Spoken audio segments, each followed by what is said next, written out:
दोस्तों इस या दूसरा पार्ट लेकर आपके सामने आए भाई। फर्स्ट पार्ट पहला हो गया कंप्लीट, अब दूसरा पार्ट लेकर आए हिस्ट्री का भाई। अब जो मैन क्वेश्चन है वही करवाए जाओगे आपके पेपर के लिए भाई। सीईटी के लिए सबसे बेहतरीन क्लास आपकी भाई। तो शुरुआत करते हैं दूसरा पार्ट हिस्ट्री का भाई। तो फर्स्ट पार्ट हो गया था अपना, ध्यान रखियो, मोहम्मद गोरी तक भाई। उसके बाद अपना आता है दिल्ली सल्तनत। दिल्ली सल्तनत भाई, जो दिल्ली सल्तनत थी इसकी शुरुआत हुई थी 1206 से लेकर 1526, यानी 320 साल राज किया आपने दिल्ली सल्तनत ने भाई। और दिल्ली सल्तनत में पहला वंश कौन सा था? गुलाम वंश भाई, गुलाम वंश भाई। तो गुलाम वंश की स्थापना याद रखनी है आपने। गुलाम वंश रहा था 1206 से लेकर 1290 तक। इसकी स्थापना करी थी कुतुबुद्दीन ऐबक ने भाई, कुतुबुद्दीन ऐबक। तो उसके बाद इसकी स्थापना करने के बाद इसकी अपना राज्याभिषेक करवाया था लाहौर। राज्याभिषेक कहां करवाई थी? लाहौर। राज्याभिषेक करवाई थी लाहौर में भाई, याद रखना सभी ने भाई, लाहौर। राज्याभिषेक भी लाहौर में करवाया इसने, राजधानी भी लाहौर थी, और इसका मकबरा भी कहां आएगा? लाहौर आएगा। तीनों क्वेश्चन एक ही से टारगेट करने हैं। उसके बाद इसकी उपाधि कौन सी दान करी? उपाधि मलिक। तो राजस्थान का रीट पेपर में भी आया होता है प्रश्न भाई, और लेक्चरर में भी पेपर में रीट, और दूसरी थी सिप सालार। ये दो उपाधि याद रखनी है आपने सीईटी का अंतर। उसके बाद इसको उपनाम इसके भाई, उपनाम या अन्य नाम का इसको आप इसके। तो उसका एक था कुरान ख्वा, इसका मतलब है कुरान का पाठ पढ़ने वाला। पील बख्श, पील बख्श भाई, पील बख्श का मतलब है आत्यों का पालन करने वाला भाई। एक आता लाख बख्श, लाख बख्श, लाखों का दान देने वाला। किसको कहा जाता है भाई? कुतुबुद्दीन ऐबक को कहा जाता है।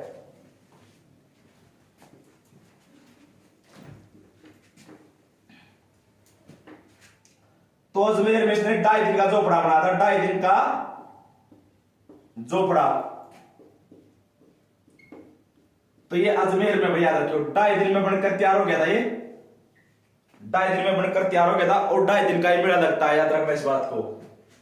उसके बाद आता है एक मस्जिद बनाई थी, कुत उल इस्लाम मस्जिद, ये दिल्ली में, दिल्ली। इसको भारत की प्रथम मस्जिद माना जाता है।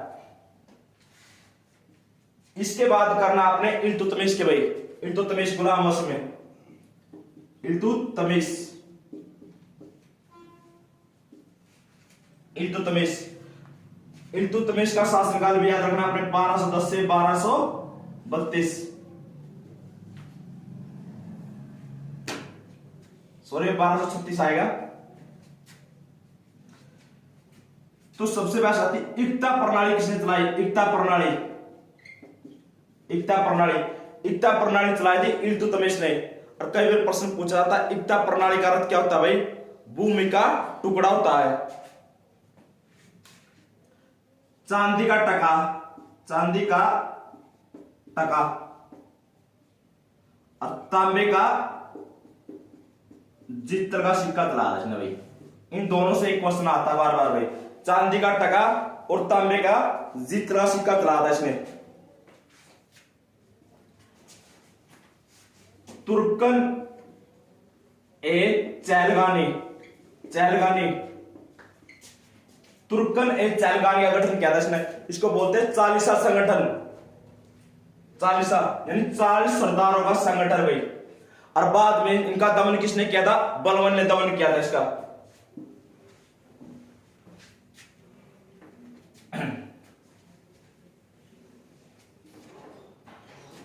दिल्ली को राजधानी बनाया इसने, दिल्ली को राजधानी।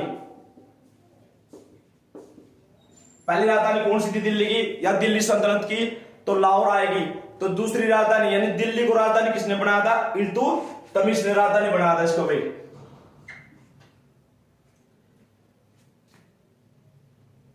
एक आता है इसका मकबरा बहुत ही मैं, सुल्तान गड्डी का मकबरा, सुल्तान गड्डी का मकबरा। तो इसके अपने पुत्र की याद में बनाते थे सुल्तान गड्डी का मकबरा। यह भारत का प्रथम मकबरा माना जाता भाई। भारत का प्रथम मकबरा कौन सा, सुल्तान गड्डी का मकबरा, जो इसने अपने पुत्र की याद में बनाया था भाई। उसके बाद है मकबरा शुद्ध चांदी का सिक्का भाई, शुद्ध चांदी का सिक्का भाई। सबसे पहले किसने चलाया था भारत में, शुद्ध चांदी का सिक्का इल्तुतमिश ने चलाया था भाई। तो इसके बाद इसकी मृत्यु हो जाती है 1236 में। तो उसके बाद इसकी पुत्री आती है रजिया बेगम, रजिया बेगम, जो हरियाणा की भर्ती में मेन क्वेश्चन उठता है 1236 से भाई 1240 इसका शासनकाल याद रखना। तो एक ही क्वेश्चन आता, भारत की प्रथम महिला मुस्लिम शासक कौन थी भाई, रजिया बेगम या रजिया सुल्तान।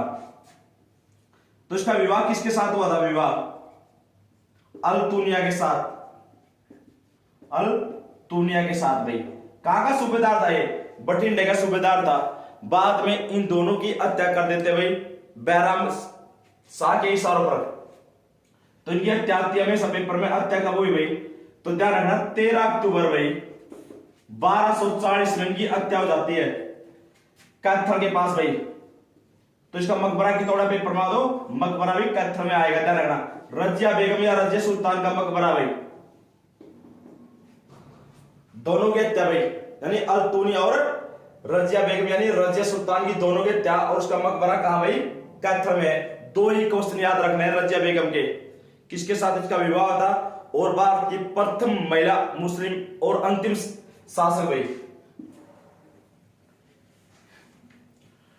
टोटल गुलाम वंश में 11 शासक हुए आपकी नॉलेज के लिए, लेकिन सीएटी को ध्यान में रखते हुए भाई मैन क्वेश्चन कराने लग रहे आपको, ताकि आपको कम समय में बेस्ट नॉलेज मिले भाई।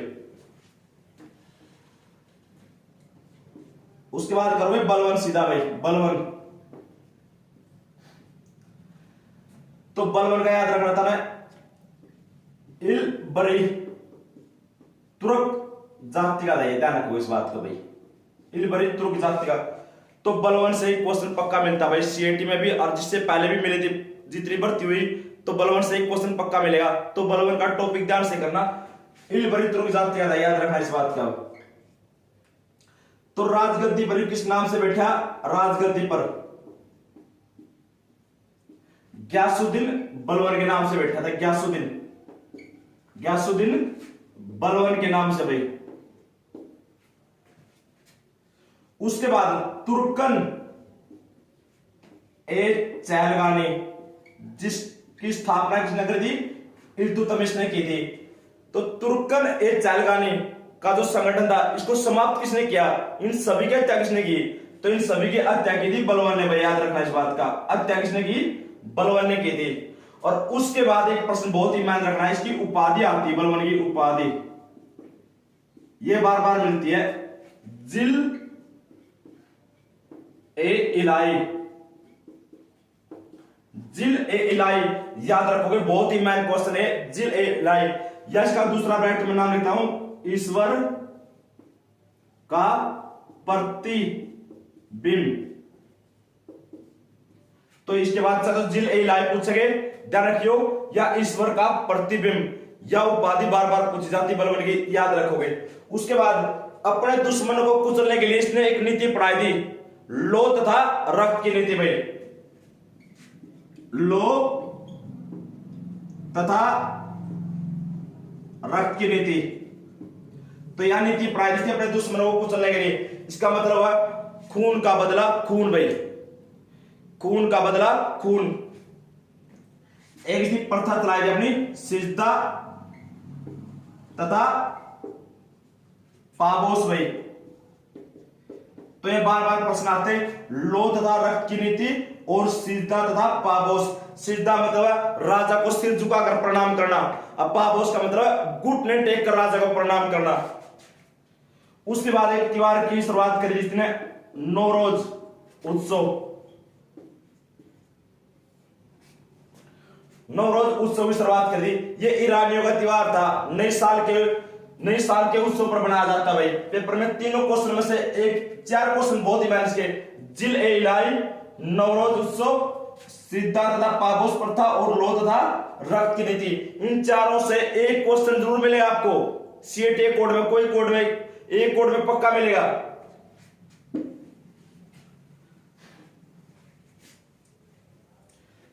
किले बनाने पर सबसे पहले ध्यान किसने दिया था? बलबन ने दिया था। तो गुलाम वंश का अंतिम शासक भाई, गुलाम वंश का अंतिम शासक भाई, अंतिम शासक शमसुद्दीन कैमरूस आएगा भाई। ये गुलाम वंश का अंतिम शासक था। एक बार ये पीछे हरियाणा में 2019 में आया था कलर में प्रश्न, गुलाम वंश का अंतिम शासक कौन था? शमसुद्दीन कैमरूस। तो ये अपना गुलाम वंश पूरा गया दिल्ली सल्तनत में। तो दूसरा वंश आता है खिलजी वंश भाई। कौन सा? खिलजी वंश। तो 1290 से लेकर 1320 दिल्ली सल्तनत में सबसे कम कार्यकाल किसका रहा? ध्यान रखना, खिलजी वंश का 30 साल भाई। तो इसकी स्थापना याद रखोगे, स्थापना भाई जलालुद्दीन फिरोज खिलजी। याद रखना इस बात का, जलालुद्दीन फिरोज खिलजी। आपकी नॉलेज के लिए दिल्ली सल्तनत में सबसे ज्यादा उम्र का राजगद्दी पर यह बैठा था भाई।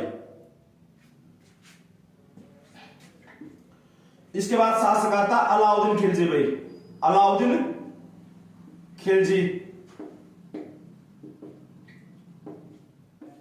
1296 से लेकर 1316 तक जलालुद्दीन फिरोज खिलजी का त्याग करके बैठे थे राजगद्दी पर। तो एक बात आपको बताना चाहता हूं, 2019 कलर का जो पेपर था अलाउद्दीन खिलजी से अकेले से कल 7 क्वेश्चन पूछे गए थे। तो बहुत ही मेन टॉपिक है अलाउद्दीन खिलजी का।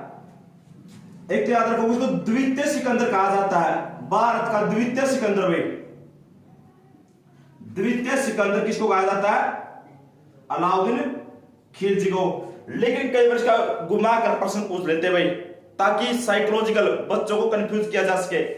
सिकंदर ए सानी की उपाधि किसने दान की थी? याद रखोगे, बात एक ही है, उपाधि के रूप में आ जाता है सिकंदर ए सानी। तो यह उपाधि किसने दान की थी? अलाउद्दीन खिलजी।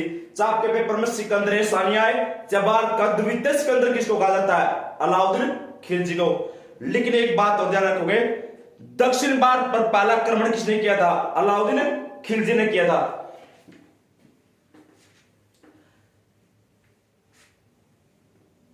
फर्स्ट पार्ट में मैंने कहा था भारत पर पहला आक्रमण करने वाला शासक कौन था भाई? मोहम्मद बिन कासिम। लेकिन दक्षिण भारत पर आक्रमण करने वाला प्रथम शासक कौन है? मुस्लिम अलाउद्दीन खिलजी आएगा। स्थायी सेना की नींव भाई, स्थायी सेना की नींव किसने रखी? अलाउद्दीन खिलजी ने। नगद वेतन की शुरुआत, नगद वेतन की शुरुआत जो इल्तुतमिश ने इक्ता प्रणाली चलाई थी, यानी सैनिकों को वेतन की बजाय जमीन का टुकड़ा दिया करते, इसने क्या किया? इक्ता प्रणाली को समाप्त कर दिया और उसके स्थान पर आपके सामने नगद वेतन की शुरुआत की भाई। सैनिकों का उल्लिया बदलने की प्रथा भाई शुरुआत कर दी थी। सैनिकों को एक पहचान दे दी, एक नया रूप दिया थी भाई। सैनिकों का उल्लिया बदलने की प्रथा की शुरुआत कर दी। घोड़ा दागने के प्रथा की शुरुआत भाई, घोड़ा दागने की प्रथा की शुरुआत भी किसने कर दी? अलाउद्दीन खिलजी ने सारे मैन क्वेश्चन स्थायी सेना, नगद वेतन, सैनिकों का उलिया, घोड़ा दागने, प्रथाई शुरुआत। उसके बाद सबसे ज्यादा कर लिया थी भाई क्या परसेंट भाई 50% कर लिया था भाई, याद रखोगे पूरी हिस्ट्री में सबसे ज्यादा कर किसने लिया था? अलाउद्दीन खिलजी ने लिया था। और कर क्या प्रकार के थे? दो प्रकार के करते भाई।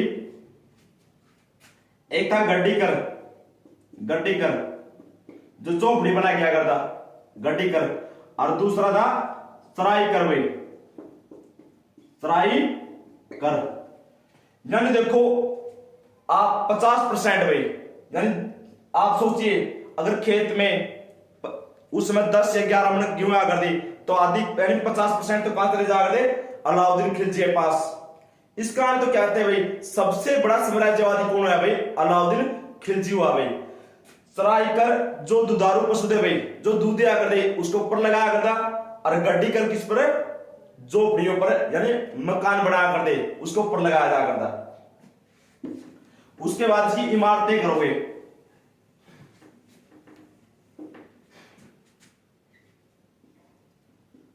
जैमियत खाना मस्जिद भाई दिल्ली में है। इसकी 4 या 5 इमारतें हैं, वो सभी इमारतें आपको कहां मिलेगी? दिल्ली में मिलेगी। कई बार तो प्रश्नों को आकर पूछ रहे थे कौन सी इमारत दिल्ली सल्तनत की नहीं है।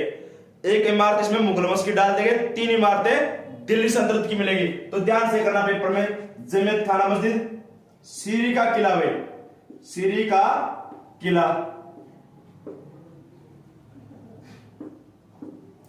उसके बाद हौज खास,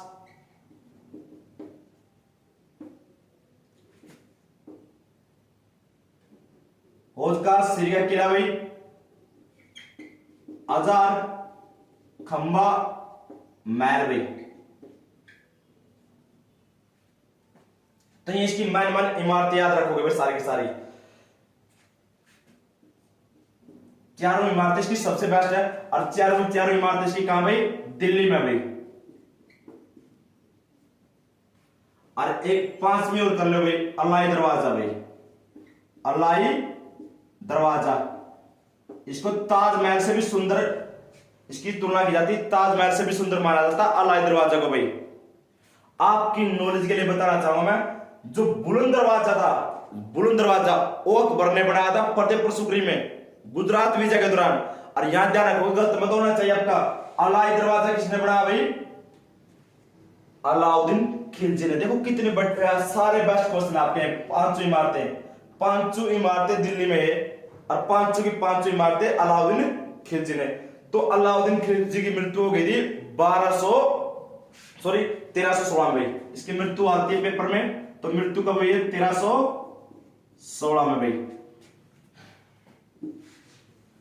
तो इसकी मृत्यु के बाद इसका अगर पुत्र आता है, ध्यान रखियो, मुबारक शाह खिलजी भाई, मुबारक शाह खिलजी।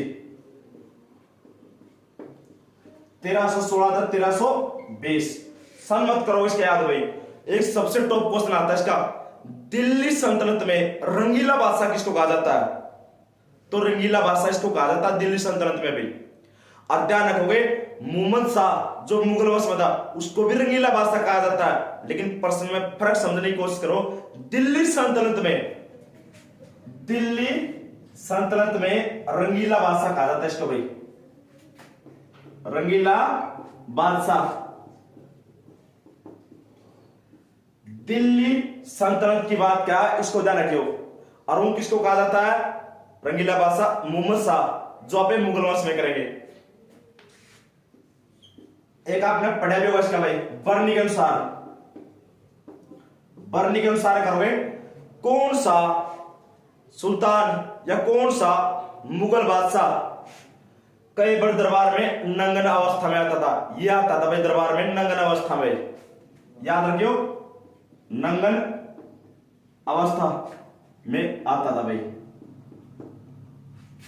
दरबार में। कौन सा सुल्तान दरबार में कई बार नंगन अवस्था में आता था? तो यही प्रश्न आता है इसका, और यही याद रखोगे। तो ये किसका पुत्र था? अलाउद्दीन खिलजी का। अंतिम शासक किसका भाई? खिलजी वंश का। वजीर खुसरो खां भाई, ये किसका अंतिम शासक था भाई? याद रखियो, खिलजी वंश का अंतिम शासक था भाई। यह आपका खिलजी वंश हो गया भाई। इसके बाद आता है तुगलक वंश। तुगलक वंश भाई याद रखियो 1320 से लेकर 1414 तक भाई। बहुत सारी बुक में मिलेगा आपको 1412, लेकिन वास्तव में 1414 तक आएगा। दिल्ली सल्तनत में सबसे कम कार्यकाल किसका रहा? खिलजी वंश का। और सबसे लंबा कार्यकाल किसका रहा? तुगलक वंश का 94 साल रहा। याद रखना इस बात को, 94 साल भाई। तो इसकी स्थापना भाई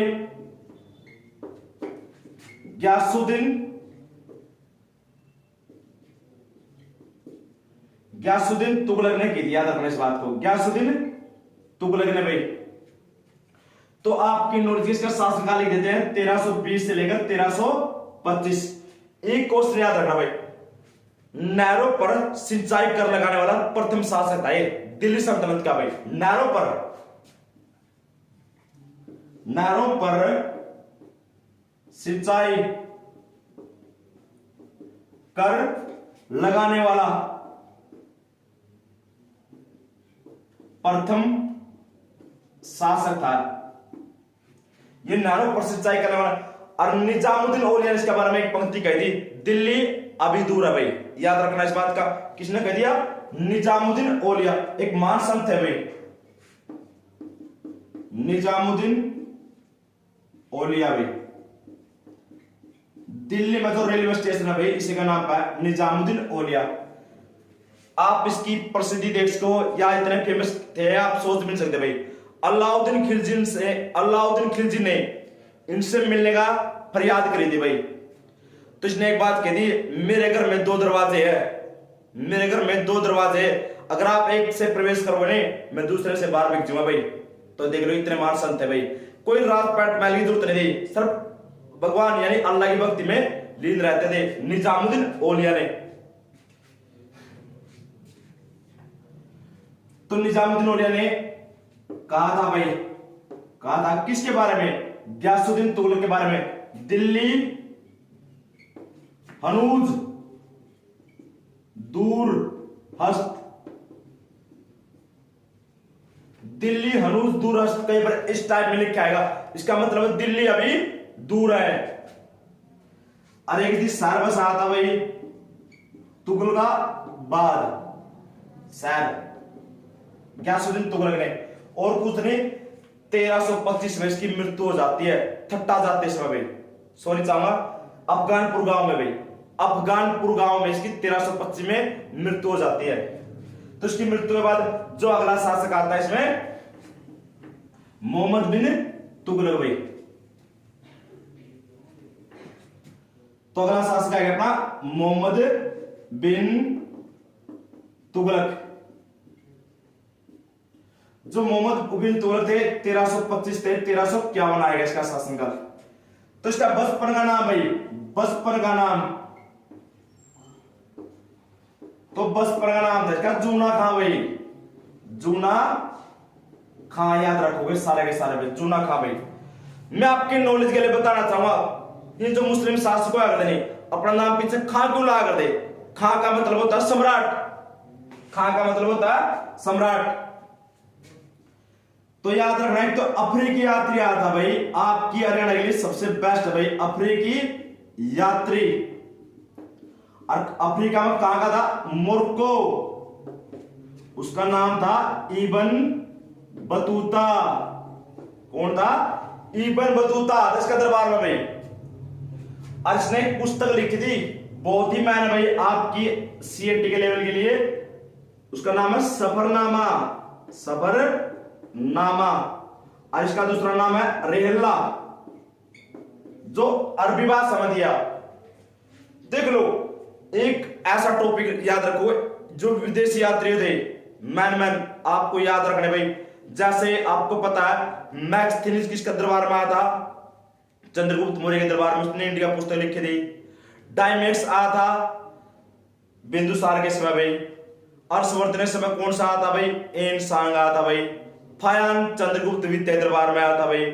तो निकोलो कांटी आता, ध्यान रखना इस बात का, अरियर प्रथम के दरबार में आता भाई। डाइपाइनोसियस कृष्णदेव राय के द्वितीय के दरबार में आता। सभी तक भाई इधर रिक्वेस्ट है, जो विदेशी यात्री है, एक विदेशी यात्री बार बार आता अपने हरियाणा में भाई, तो याद रखोगे हिस्ट्री में सफरनामा भाई, इसका दूसरा नाम क्या है, हरियाला। तो ध्यान रखना इस बात का, इसको अन्य नाम इसके भाई यानी उपनाम, अन्य नाम भाई। रक्त पिपासु कहते हैं तो इसको भाई, एक बोलते हैं इसको स्वंपनशील, पागल,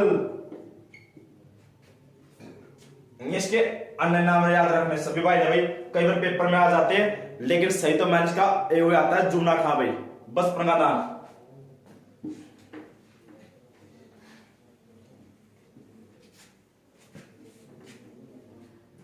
मनियारों का राजकुमार कहा जाता है इसको, मनियारों का राजकुमार भाई।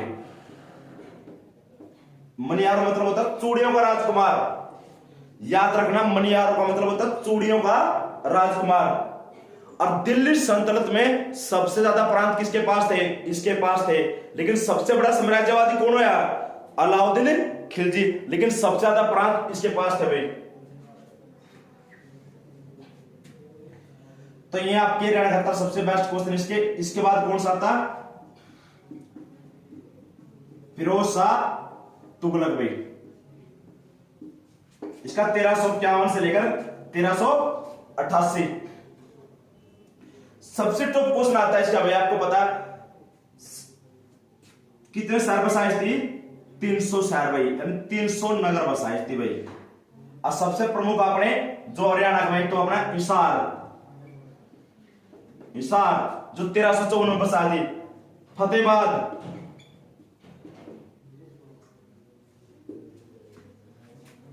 उसके बाद फिरोज शाह कोटला भाई, फिरोज शाह कोटला, फतेहाबाद, हिसार, ध्यान रखियो, जौनपुर भाई, ध्यान रखना इस बात का सभी ने भाई।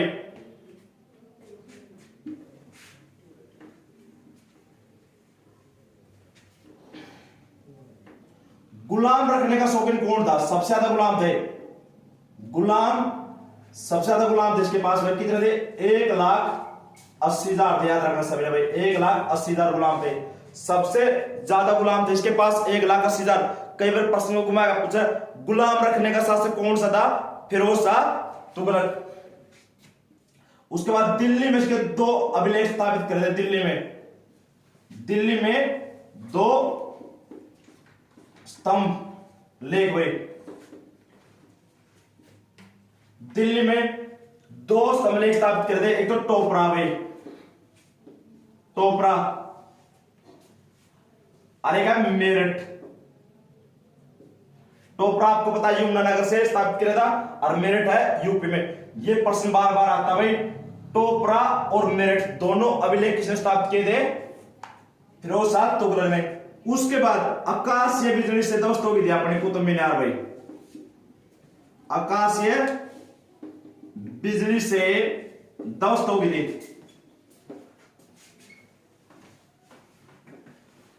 आपने जो आकाशीय बिजली से ध्वस्त होगी थी कौन सी भाई, कुतुब मीनार भाई।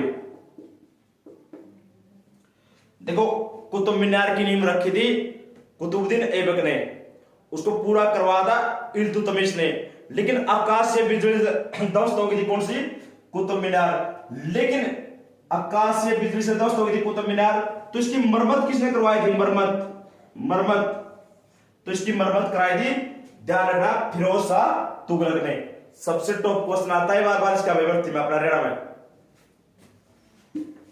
तो सभी भाई से रिक्वेस्ट है भाई, जितना हो सके इतना सब्सक्राइब करिए अपना इस चैनल को भाई, और अधिक से अधिक दोस्तों को जोड़ो, ताकि सभी बच्चों को अच्छी नॉलेज और अच्छे अच्छे क्वेश्चन मिल सके भाई।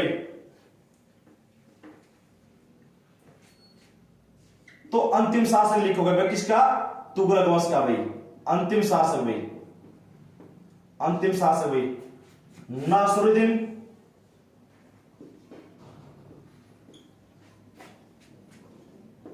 फिरोज तुगलक भाई, ये अंतिम शासक था भाई। और इसका एक ही क्वेश्चन आता, तैमूर लंग ने बार पराक्रमण कराया था 1398 में। तैमूर लंग ने भाई तो आक्रमण कब कराया था, पेपर में आया 1398 में। दो टाइप से क्वेश्चन पूछते हैं, एक तो इसके प्रश्न आता है तैमूर लंग ने कब आक्रमण किया, दूसरा आता तैमूर लंग ने जब आक्रमण किया नहीं उस समय कौन सा वंश चल रहा था भारत में, तुगलक वंश शासक पूछे तो आपके सामने है नसरुद्दीन फिरोज तुगलक भाई। तो सैयद वंश में से कुछ नहीं प्रश्न आता भाई, जो चौथा वंश अपना भाई सैयद वंश 1414 से 1451। इसकी स्थापना याद रखो बस, और कोई क्वेश्चन इसमें पड़ता भाई। स्थापना खिजर खान ने इसकी स्थापना की थी भाई। और एक ऐसा शासक था जिसने सुल्तान की उपाधि न दान करके रेत ए आला की उपाधि दान करी थी। सुल्तान की उपाधि धारण ना करके कौन सी उपाधि दान करी थी, रेत ए आला भाई, या उपाधि दान करी थी। ध्यान रखोगे इस बात को भाई।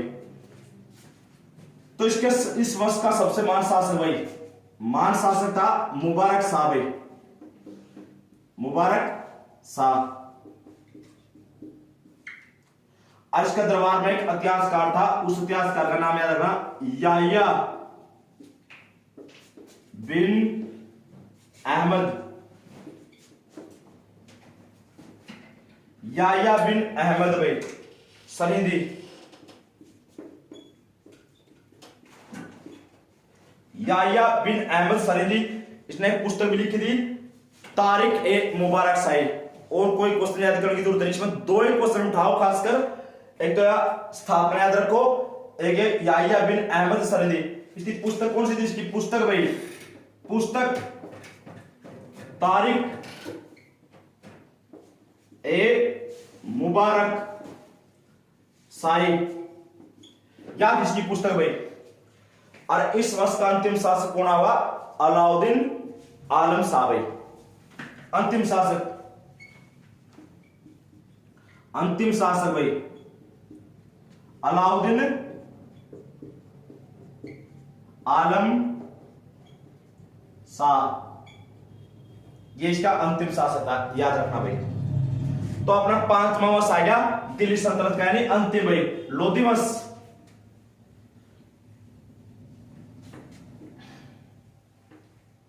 लोधी वंश, लोधी वंश 1451 से 1526। तो इस वंश की स्थापना भाई बहलोल लोधी ने करी थी भाई, याद रखियो बहलोल लोधी। 1451 से 1489। दिल्ली सल्तनत में सबसे लंबा कार्यकाल रहा इसका 38 साल। कई बार पूछा जाता है पेपर में, दिल्ली सल्तनत में सबसे लंबा कार्यकाल किस शासक का रहा, इसका रहा भाई 38 साल में, याद रखना 38 साल। ये कौन सी शाखा के थे भाई, साउ लेक शाखा के थे भाई, याद रखिए। अफगानिस्तान में कौन सी शाखा के थे, साउ लेक शाखा से संबंधित थे भाई। अब पहला अफगान वंश, ध्यान रखिए इस बात को, ये पहला अफगान, कई बार पहला अफगान शासक पूछा जा भाई। अब कौन सा शासक अपने सरदारों के खड़े रहने पर स्वयं भी खड़े रहेगा था, तो बहलोल लोधी आएगा। और अपने जो सेनापति और दिनी उनको मकसद ए अली कहकर पुकारा था। और कुछ नहीं इसका क्वेश्चन भाई। उसके बाद आता सिकंदर लोधी, सिकंदर लोधी। तो सिकंदर लोधी का शासनकाल याद रखिए 1489 से 1517। तो इसके बचपन का नाम भाई निजाम खां भाई, निजाम खान था, याद रखोगे इसके बचपन का नाम। तो बचपन का नाम इसका निजाम खान था। और इसके समकालीन समकालीन कौन थे भाई? कबीरदास। तो बहुत ही मेन क्वेश्चन है, कबीरदास किसके समकालीन थे? तो याद रखना निजाम खान भी डाल इसका, आपके सिकंदर लोधी भी डाल इसका भाई। एक स्थिति अपना आगरा शहर बसाया था, आगरा शहर 1504 में, 1504। और आगरा को राजधानी कब बनाई थी भाई? 1506 में इसको राजधानी बनाया था आगरा को। 4 में आगरा शहर बसा दी थी और 1506 में इसको क्या बना दिया? राजधानी बना दी। और इधर भूमि को मापने के लिए इसकी क्या बनाई थी? गज ए सिकंदरी एक छड़ी थी भाई, भूमि को मापने के लिए गज है। और फारसी में क्या लिखा था? कविताएं भाई। तो सिकंदर लोधी की मृत्यु हो जाए भाई, सिकंदर लोधी की मृत्यु कब हो जाए भाई? 1517 में। एक ध्यान रखोगे, जो इसकी मृत्यु हो जाती है गले की कैंसर की बीमारी से होती है। कई बार प्रश्न पूछते हैं कौन सा बादशाह था भारत का या कौन सा शासक था भारत का जिसकी गले की कैंसर की बीमारी से मृत्यु हुई? तो सिकंदर लोधी आएगा। उसके बाद दिल्ली सल्तनत का अंतिम शासक या लोधी वंश का अंतिम शासक आ गया अपना इब्राहिम लोधी। तो इब्राहिम लोधी है भाई अंतिम शासक भाई, दिल्ली सल्तनत का कहो या लोधी वंश का भाई, इब्राहिम लोधी। तो 1517 था 1526। इसकी पूरी जानकारी देंगे आपको मुगल वंश में। तो अपना अगला पार्ट कौन सा हो गया? मुगल वंश का शुरू हो गया भाई, मुगल वंश।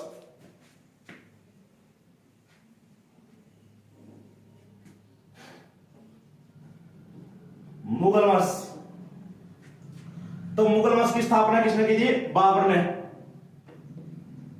मुगल वंश अपना रहा था 1526 से 1857 तक भाई। तो ध्यान रखना भाई, मुगल वंश की स्थापना बाबर। तो बाबर तो अपना बहुत ही मैंने क्वेश्चन भाई 1526 से लेकर 1530 तक रहा था भारत में। तो बाबर का जन्म आता भाई, जन्म 14 फरवरी 1483 में अदीजन नामक शहर में हुआ था, अदीजन नामक शहर में, अदीजन नामक शहर में भाई। ध्यान रखना है सभी भाई ना भाई, बाबर का जन्म देखो मुगल वंश में से मैं आपको बताना चाहूंगा बाबर, अकबर और औरंगजेब भी पेपर में आते हैं हरियाणा भर्ती में। मैं आपको एक बार थोड़ा रिवीजन कराता हूं, 12-13 टॉपिक याद रखोगे जो मैंने आपके सीएटी का तरह जो आज तक पूछे गए भाई 10 सालों में। हड़प्पा सभ्यता, वैदिक सभ्यता, उसके बाद बौद्ध धर्म, जैन धर्म 4, उसके बाद कुषाण, वर्धन वंश, मोहम्मद गौरी और मोहम्मद गजनवी। और आपकी नॉलेज के लिए दिल्ली सल्तनत में सिर्फ 2 याद करोगे जो मैंने आपके, एक तो गुलाम वंश और एक है तुगलक वंश। लोधी वंश मतलब करोगे सिकंदर लोधी को। और इसमें से मैं आपको बता दें 3 टॉपिक याद कर लो, बाबर, अकबर और औरंगजेब। तो राजगद्दी पर कद बैठा ये? राजगद्दी पर भाई 1494 में बैठा था, याद रखोगे भाई। मुगल वंश में सबसे कम उम्र की में राजगद्दी पर बैठने वाला शासक था, मात्र 11 साल की में। अकबर लगभग 13.5 साल का राजगद्दी पर बैठा था। और भारत पर प्रथम आक्रमण किसका भाई? भारत पर प्रथम आक्रमण इसका भाई, भारत पर प्रथम आक्रमण किया था 1519 में। बाजौर का किला जीता था भाई, बाजौर का किला भाई। और सबसे पहला तोपखाना यानी बारूद का प्रयोग इसमें कराया था।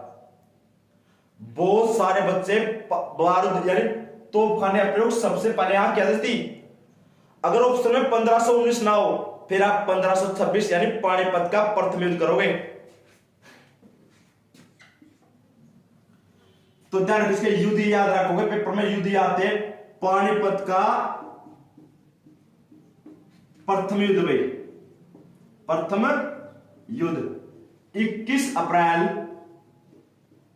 1526 में आता है, याद रखना 21 अप्रैल 1526। पानीपत के 3 युद्ध का एक प्रश्न तो आया हुआ है, लेकिन जो आपको डिटेल मिलेगी आप सोच भी नहीं सकते भाई। 21 अप्रैल 1526 में हुआ था पानीपत का प्रथम युद्ध।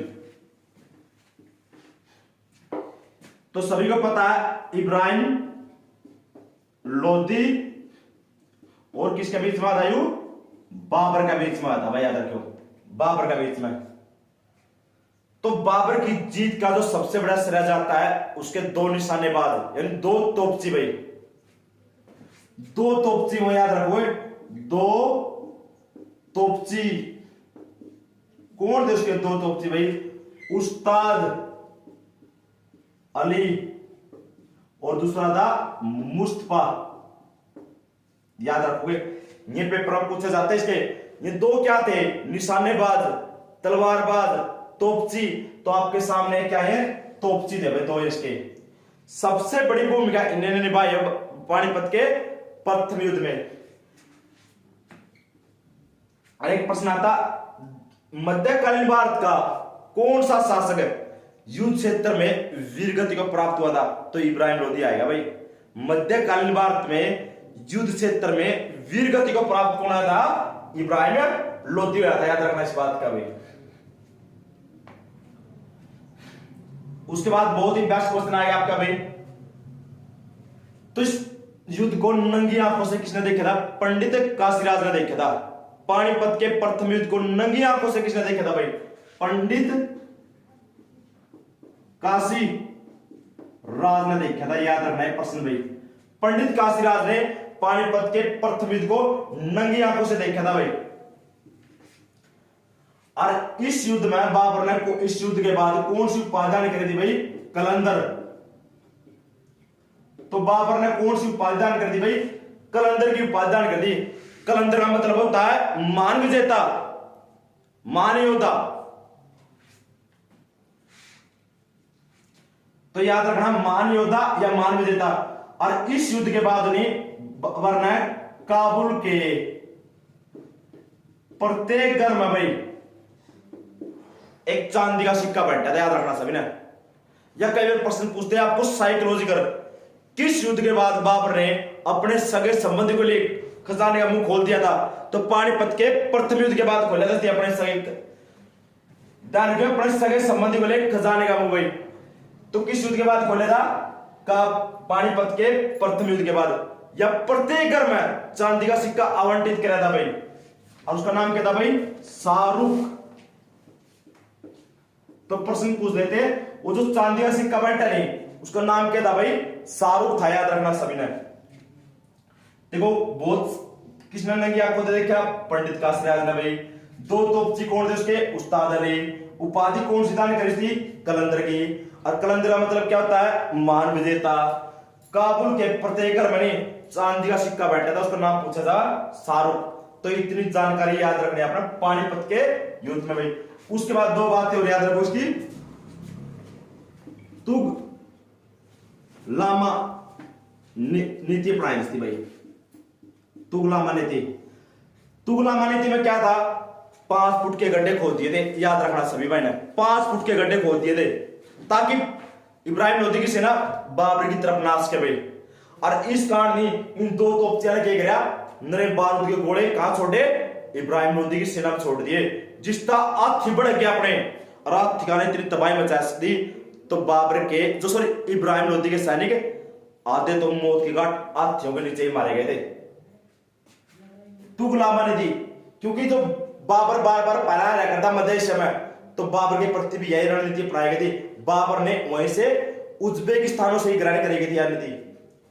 एक तो आती है तुगलामा नीति, एक आती है उस्मान विधि भाई, उस्मान विधि। 2 तोप गाड़ी के बीच में, 2 तोपों के बीच में गाड़ी को सजाना भाई, उसको उस्मान विधि बोलते हैं, याद रखना। उस्मान विधि क्या थी, तोप को रखना दोनों साइड में, उसके बीच में गाड़ी को खड़ा करना, उसको उस्मान विधि। तुगलामा विधि में क्या है, गड्ढे खोद दिया ऐसे भाई। और इसमें 2 तोपें सजा दी और बीच में गाड़ी इकट्ठी कर दी, इसको उस्मान विधि बोलते थे भाई। तो ये याद रखना सभी ने, पानीपत का युद्ध ब्यौरा पूरा भाई।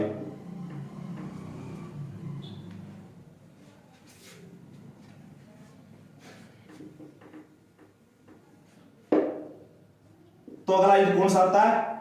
खानवा का युद्ध भाई। खानवा का युद्ध 17 मार्च 1527 में। तो इसमें राणा सांगा को अब संग्राम सिंह भी कह इसको भाई और बाबर के बीच में जीत तो वास्तव में किसकी होती है? संग्राम सिंह, यानी राणा सांगा को संग्राम सिंह भी कहा जाता भाई। राणा सांगा को संग्राम सिंह भी कहा जाता। राणा सांगा की जीत होती थी, लेकिन एक ऐसा थी, आपको पता है, नारा दे दी थी। तो देखो कैसा देता, आपको इस पता होना चाहिए इस युद्ध को पासा कैसे पलटा। एक तो थी तमगा नामक कर समाप्त करने की घोषणा कर दी भाई। अगर मैं युद्ध जीतता नहीं, तमगा नामक कर समाप्त कर दूंगा। और एक स्थिति क्या का नारा दिया था भाई? जिहाद का नारा भाई। याद रखिए सारे के सारे, जिहाद का नारा। तो एक प्रश्न आता है, खानवा के युद्ध में कौन सा नारा दिया जाती है? जिहाद का नारा भाई। और जिहाद का मतलब होता है धर्म युद्ध। याद रखना, जिहाद का मतलब होता है धर्म युद्ध। नुगला अगर आज नहीं तना मेरा साथ नहीं दिया नहीं, तो आप जितने भी मुसलमान भाई हो सारे के सारे अस्तित्व समाप्त हो जाएगा अपना इस्लाम धर्म का। जितने बड़े बड़े सेनापति थे भाई, किसकी सेना में? राणा सांगा की सेना में, जो मुस्लिम सैनिक थे, वो सारे के सारे किसकी तरफ हो गए? बाबर की तरफ हो गए। देखो सारा पासा पलट गया, जिहाद का नारा। और उसके बाद जिहाद का नारा देते ही सारे सैनिक, तो जो मैन सैनिक थे, मुस्लिम सैनिक थे, वो सारे के सारे किसकी तरफ आ गए? बाबर की तरफ आ गए। और यार सारे युद्ध का नजरिया बदल गया भाई। जीत किसकी होती है, लेकिन जीत किसमें तब्दील होगी? बाबर में होगी। उसके बाद इसकी कौन सी उपाधि दान कर दी? गाजी की उपाधि दान कर दी। पानीपत का प्रथम युद्ध में कलंदर। और खानवा युद्ध में कौन सी उपाधि दान कर दी थी? गाजी की उपाधि दान कर दी। गाजी का मतलब होता काफिरों का घातक।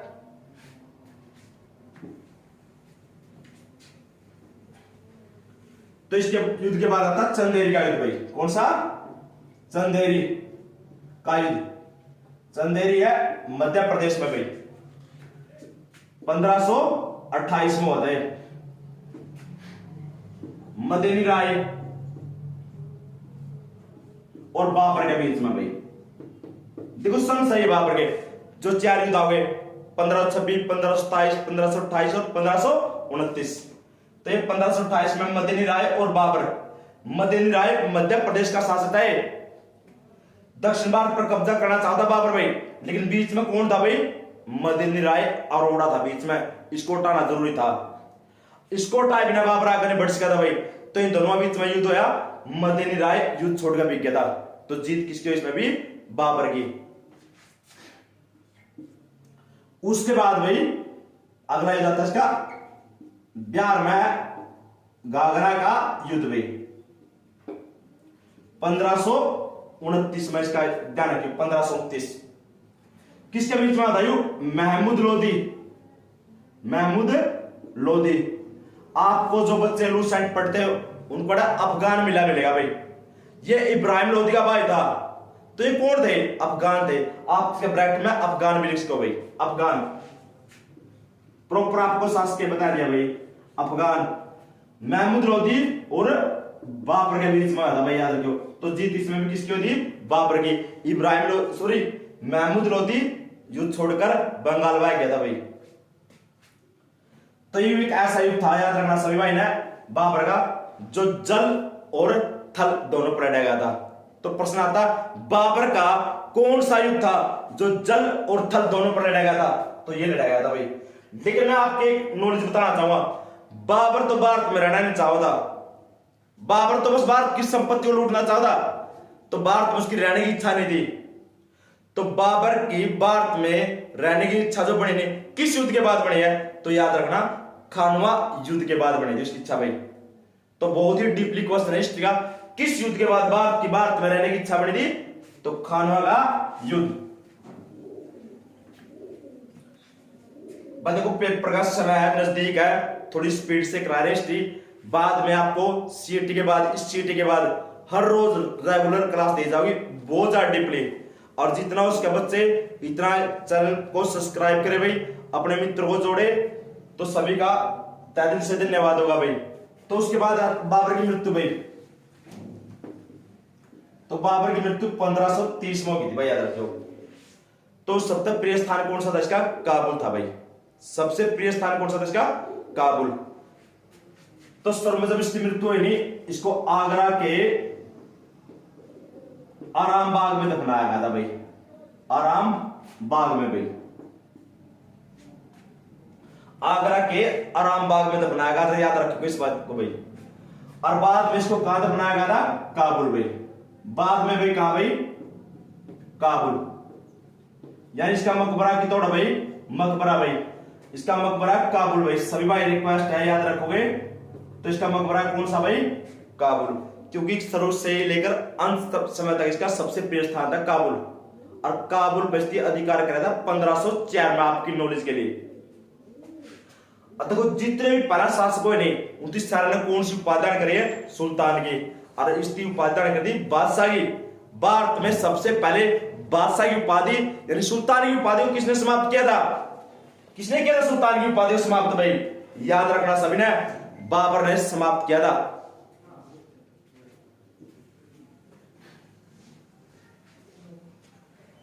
उसके बाद टॉप क्वेश्चन आता बाबर का भाई, समकालीन कौन थे भाई? समकालीन। तो बाबर के समकालीन कौन थे भाई? गुरु नानक देव भाई। एक सेध पर का युद्ध हुआ था 1520 में भाई, और गुरु नानक देव को बंदी बना लिया था। और गुरु नानक देव को बंदी रखा गया था 8 महीने, आपकी नॉलेज के लिए बताना चाहूंगा। जब बाबर ने इस घटना पता चला नहीं भाई गुरु नानक देव को उसने बंदी किया भाई, तो अपनी जिंदगी की सबसे बड़ी भूल मानी थी किसने? बाबर ने। और यह बात उसने खुद अपनी तुझ के बाबरी में बात बताई थी उसने, याद रखोगे। अगर जिंदगी में आप सच्चे इंसान हो, अगर आप जिंदगी में सच्चे इंसान हो, सच्चाई के रास्ते पर चलते हो, तो आपको मुसीबत जरूर झेलनी पड़ेगी। लेकिन लोग जिसमें अहंकार नहीं, उसको झुकना पड़ेगा। तो बाबर ने भी झुकना पड़ा था भाई, एक मान संतान ने अपने गुरु नानक देव भाई, याद रखो। गुरु नानक देव ने एक बात कही थी, दुनिया कठिनाइयों से भरी हुई भाई, दुनिया कठिनाइयों से भरी हुई है, विजेता वही कहलाएगा जिसने अपने खुद पर भरोसा। याद रखोगे आप, जिंदगी सबसे बेस्ट लाइन है। और मैं आपको एक बात बताता हूं, गुरु ग्रंथ साहिब की, गुरु ग्रंथ साहिब की दुनिया की सबसे बड़ी सबसे बेस्ट लाइन लिखी है गुरु ग्रंथ साहिब में, जो बंदे तेरा है तेरे पास रहेगा, जो बंदे तेरा तेरे पास रहेगा, उसे हर रोज पाने की आजमाइश न कर। याद रखना दोस्तों, गुरु ग्रंथ साहिब की सबसे बेस्ट लाइन है। समकालीन कौन थे? तो गुरु नानक देव थे भाई। एक देश के कृष्ण देव राय, जो विजयनगर में तुलु वंश के थे। नुसरत खां जो बंगाल के शासक थे। तो आपको सीएटी के बाद नहीं बहुत बेस्ट क्लासेस दी जाओगी, लंबी लंबी क्लास हिस्ट्री की भाई। तो आप हमें से जुड़ने के कोशिश प्रयास करिए, और अपने दोस्तों को भी पूरे सारे बढ़िया लेक्चर दे जाओगे। जो अपना एसएससी की जो भर्ती आई हुई है लगभग 24.5 साल, तो उनमें अपनी जी के आएगी 25 नंबर की, और इतनी डीपली जीके कराएंगे आपको, आप सोच भी सकते। बिल्कुल फ्री भाई, फ्री सेवा, तन मन से सेवा करेंगे सभी भाइयों की भाई। लेकिन आपका सहयोग बिना कुछ नहीं हो सकता भाई। तो इसने अपनी आत्मकथा लिखी थी बाबर नामा, याद रखियो, बाबर नामा याद रखना। और बाबर नामा को तुझके एक बाबरी कहा जाता भाई। और अकबर के समय इसका फारसी में अनुवाद किया था अब्दुल खान खाना ने भाई, अब्दुल रहीम खान खाना ने। तो ध्यान रखियो, आगे करवा देंगे आपको। तो फारसी ध्यान रखियो, कौन सी भाषा में लिखी दिया? तुर्की भाषा में लिखी थी भाई। कौन सी? तुर्की में। और इसका फारसी में अनुवाद भाई, फारसी में अनुवाद। तो इसका फारसी में अनुवाद किसने करा था? ध्यान रखियो, तो उसका फारसी में अनुवाद करा था भाई अकबर का समय भाई, अकबर के समय, याद रखना है, पूछा था किसके समय था भाई, अकबर के समय भाई। अब्दुल रहीम खान खाना भाई, खान खाना, ध्यान रखोगे सारे के सारे, ये अकबर के नवरत्न में शामिल था आपकी नॉलेज के लिए। तो अकबर के बाद कौन आओ भाई, हुमायूं आओ भाई। तो हुमायूं के दो क्वेश्चन याद रखोगे, हुमायूं, तो हुमायूं का ध्यान रखियो 1530 तक 1540 और एक 1555 तक 1556, दो बार राजगद्दी में बैठे हो, दो बार राजगद्दी पे।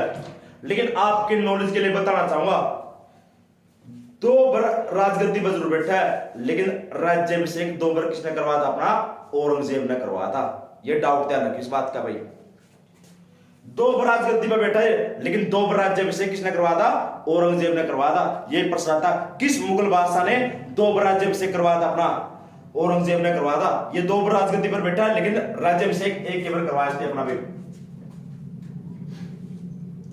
तो इसके युद्ध याद रखोगे, इसके मायने युद्ध आते भाई।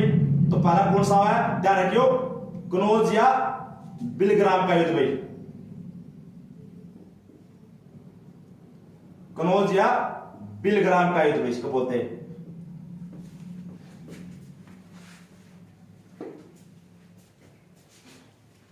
1539 में आता, याद रखोगे भाई। किसके बीच में आता युद्ध, शेर शाह सूरी और हुमायूं के बीच में आता भाई।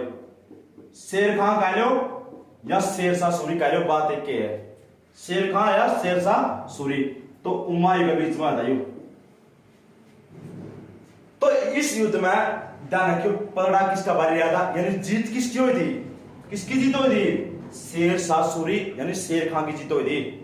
और आप असमित मानोगे, शेर खां हुमायूं की मौत का इतना प्यासा हो गया था, तलवार लेकर गला पड़ दिया इसका भाई।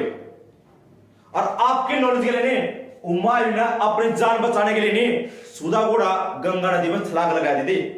घोड़ा की तो मृत्यु हो गई थी, लेकिन बाद में एक बिस्त थी, उस बिस्त का नाम था निजाम खां, उस तीस की जान बचाई थी। और इसे जान का बदला नहीं, एक दिन हुमायूं ने उसको एक दिन का शासक बनाया था, यानी एक दिन का राजा बनाया था, याद रखना। तो दूसरा युद्ध कौन सा हुआ, चौसा का युद्ध भाई, चौसा का युद्ध 1540 में यूबीन दोनों के बीच में आया था। इसमें भी हुआ रिजल्ट यानी जीत किसकी हुई है, शेर शाह सूरी की जीत, यानी शेर खां की जीत हुई है।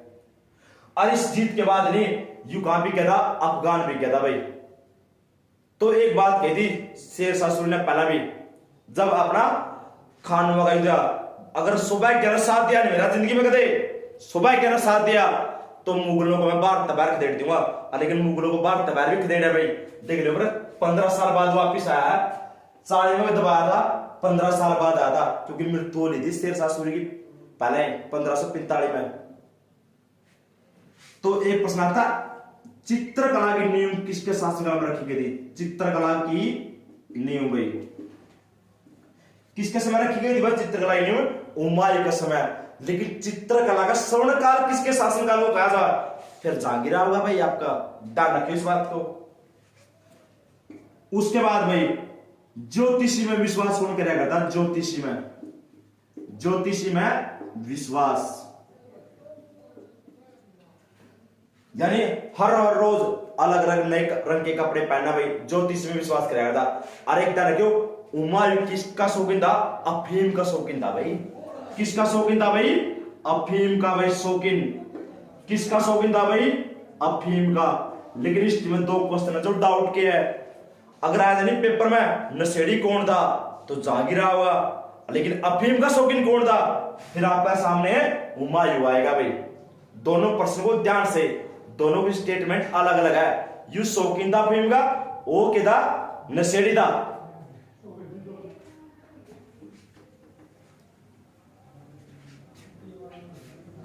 एक पुस्तक लिखी गई थी भाई, हुमायूं नामा भाई, हुमायूं नामा भाई। तो किसने लिख दिया, गुल बदन बेगम ने भाई। किसने लिखी दिया पुस्तक भाई, गुल बदन बेगम ने। कौन थी गुलबदन बेगम? हुमायूं की पुत्री, सॉरी बाबर की पुत्री, हुमायूं की बहन और अकबर की बुआ थी। ये ध्यान रखोगे, बाबर की पुत्री, हुमायूं की बहन और अकबर की बुआ थी। बहुत मैंने क्वेश्चन इसका ये हुमायूं नाम किसने लिखी है? गुलबदन बेगम ने लिखी थी। तो सीढ़ियों से गिरकर मृत्यु होगी जिसकी, भाई याद रखियो, यानी कब मृत्यु होगी इसकी?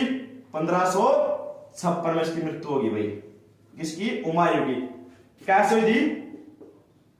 सीढ़ियों से गिरकर भाई, और सीढ़ियों से गिरकर किस स्थान पर है? शेर मंडल पुस्तकालय में भाई, शेर मंडल पुस्तकालय। जो शेर मंडल पुस्तकालय नहीं दिल्ली में है, और दिल्ली में किसने स्थापित किया था? हुमायूं ने स्थापित किया था। पूरी हिस्ट्री में 2 मृत्यु आती है, एक तो अगर घोड़े से गिरकर मृत्यु कुतुबुद्दीन ऐबक की, और सीढ़ियों से गिरकर मृत्यु किसकी होगी?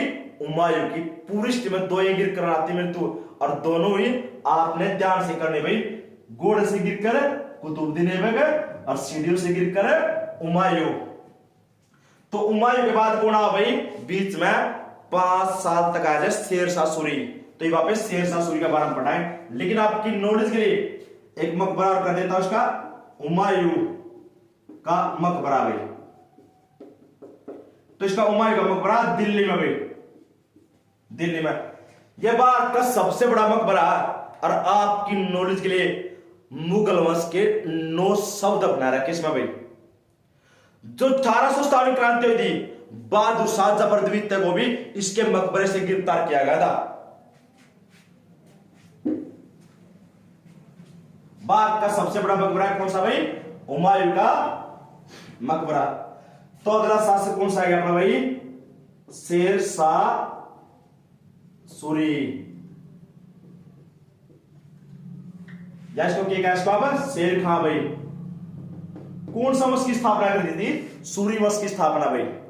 पहला अफगान वंश मैंने आपको बताया था, कौन सा था? लोधी वंश। तो दूसरा कौन सा गया? सूरी वंश, सूरी वंश भाई। 1540 तक 1545। तो इसका जन्म भाई, जन्म इसका डाउट है, तो 2 आते इसके जन्म 1472, और एक इतिहासकार अपना कॉन्गो, इसके अनुसार ही आता है इसका जन्म भाई 1486 हुआ था, ध्यान रखोगे। तो इसके बचपन का नाम क्या था? फरीद खां था भाई, याद रखो, फरीद खां। शेरशाह सूरी के बचपन का नाम, बचपन का नाम क्या था भाई? फरीद खां भाई, फरीद खां था, याद रखोगे। इसके बचपन का नाम है फरीद खां भाई। तो इसके पिता नाम क्या था? अहसन खां भाई, अहसन खां था इसके पिता का नाम है अहसन खां भाई, पिता श्री इसके अहसन खां भाई। तो माता का नाम कोई बुक में नहीं मिलता इसका, ना आपने करने की जरूरत, ना पेपर में। शेरशाह सूरी को शेर खां की उपाधि किसने दी थी? बार लोहानी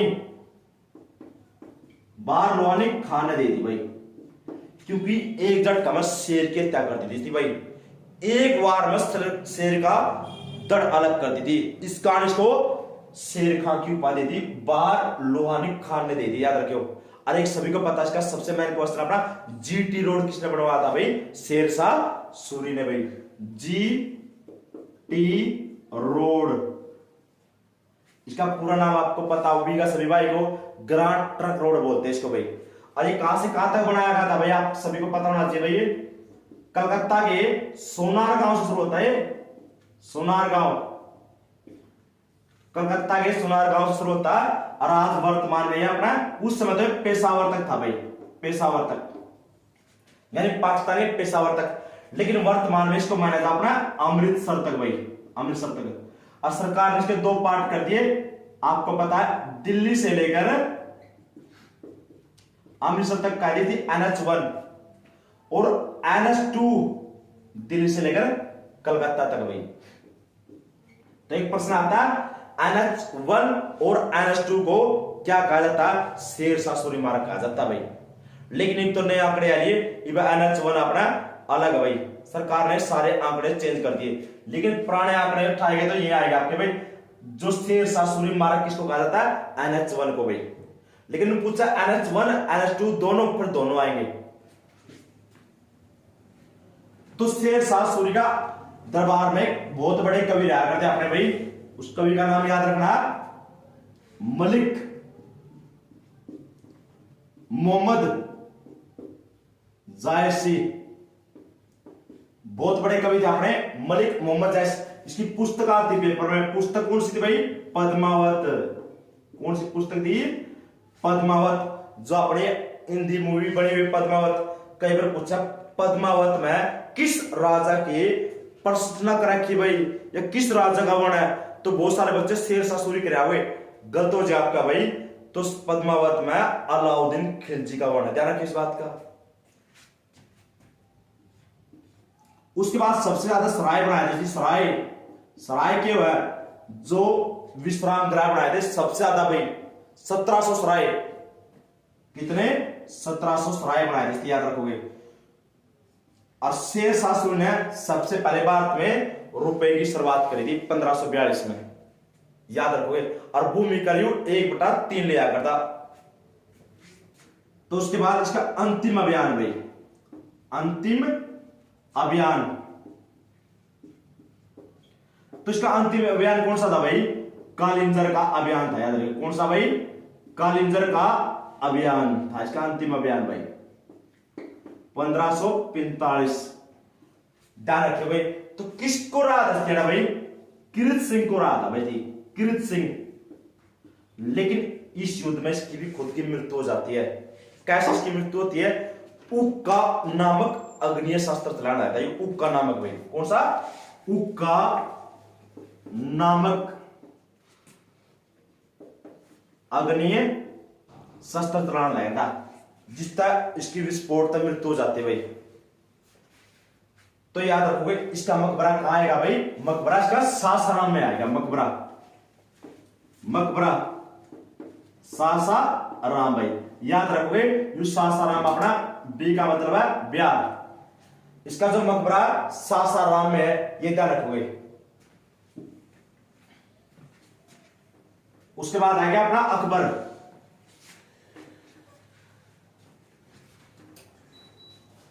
तो अकबर बहुत ही मेन टॉपिक है आपका भाई, सीएटी का उत्तर भाई।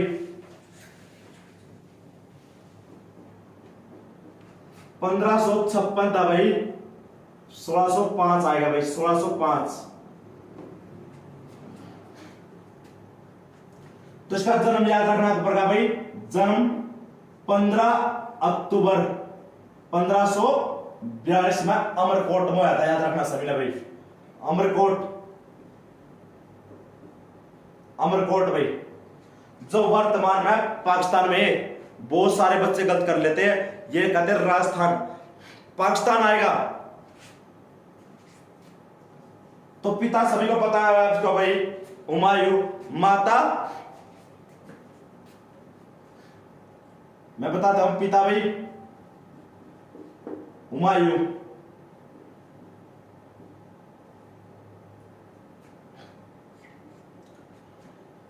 तो एक ध्यान रखोगे सारे के सारे।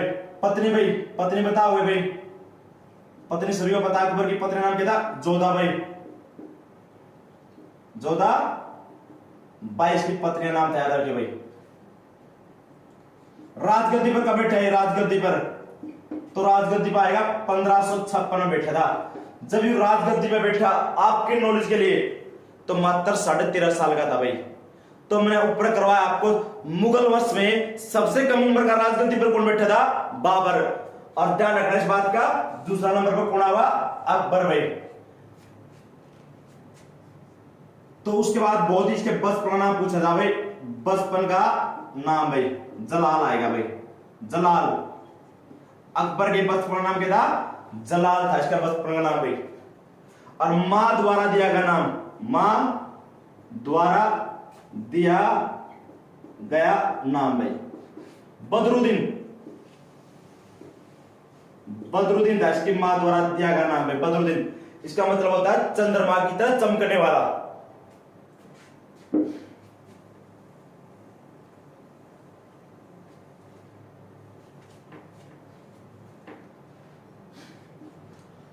तो अकबर का संरक्षक कौन था भाई, यानी उसका युद्ध कर लेंगे आपको, उसके में ऐड कराएंगे पानीपत का दूसरा युद्ध भाई, पानीपत का दूसरा युद्ध भाई। 5 नवंबर भाई 1556 में आया युद्ध, याद रखियो सारे के सारे। और आपकी नॉलेज के लिए बताना चाहूंगा, यू आवा एमू और बैरम खान के बीच में आवा भाई, बैरम खान के बीच में। बैरम खान किसकी तरफ तलड़ लाया था, अकबर की तरफ तलड़ लाया था, याद रखो इस बात को भाई, अकबर की तरफ से भाई। क्योंकि अकबर तो 13.5 साल का था, उसके तो ज्ञान में नहीं था। तो ये बैरम खान कौन था, अकबर का संरक्षक था, यानी इसकी सुरक्षा कवच कैसे वापस थी भाई। 1556 था लेगा 1560 तक था, ये भी पेपर में पूछा था भाई। तो इस युद्ध में पासा कैसे पट्टा जाता है पता है, ए मुका आंख में केला गया था, तीर ला गया था। जीत किसकी ओर लाई थी, ए मुकी, लेकिन एक ऐसा बदलाव आया जिसने तीर ने के पूरा पासा पलट दिया भाई, किसकी तरफ, अकबर की तरफ सारा भाई। तो प्रश्न आता भाई, तो इस युद्ध में जीत किसकी हुई थी, बैरम खान की हुई थी, और एमू के गए थे, मृत्यु को प्राप्त हो गए थे। लेकिन एमू का एक क्वेश्चन आता है, एमू का अर्थ क्या नाम क्या था, हवाई था, याद रखोगे सारे सारे, क्या था, हवाई, हवाई इसका अर्थ क्या नाम था, याद रखना सभी ने भाई। और उसके बाद विक्रमादित्य की उपाधि भारतीय इतिहास में 14 व्यक्ति ने धारण करी है, और 14वां व्यक्ति कौन था, एमू था। और दिल्ली की राजगद्दी पर बैठने वाला अंतिम हिंदू शासक कौन था, अपना एमू हुआ इसमें भी। इसके बाद युद्ध करेगा पे अर्धघाट का युद्ध भाई, कौन सा, अर्धघाट का युद्ध।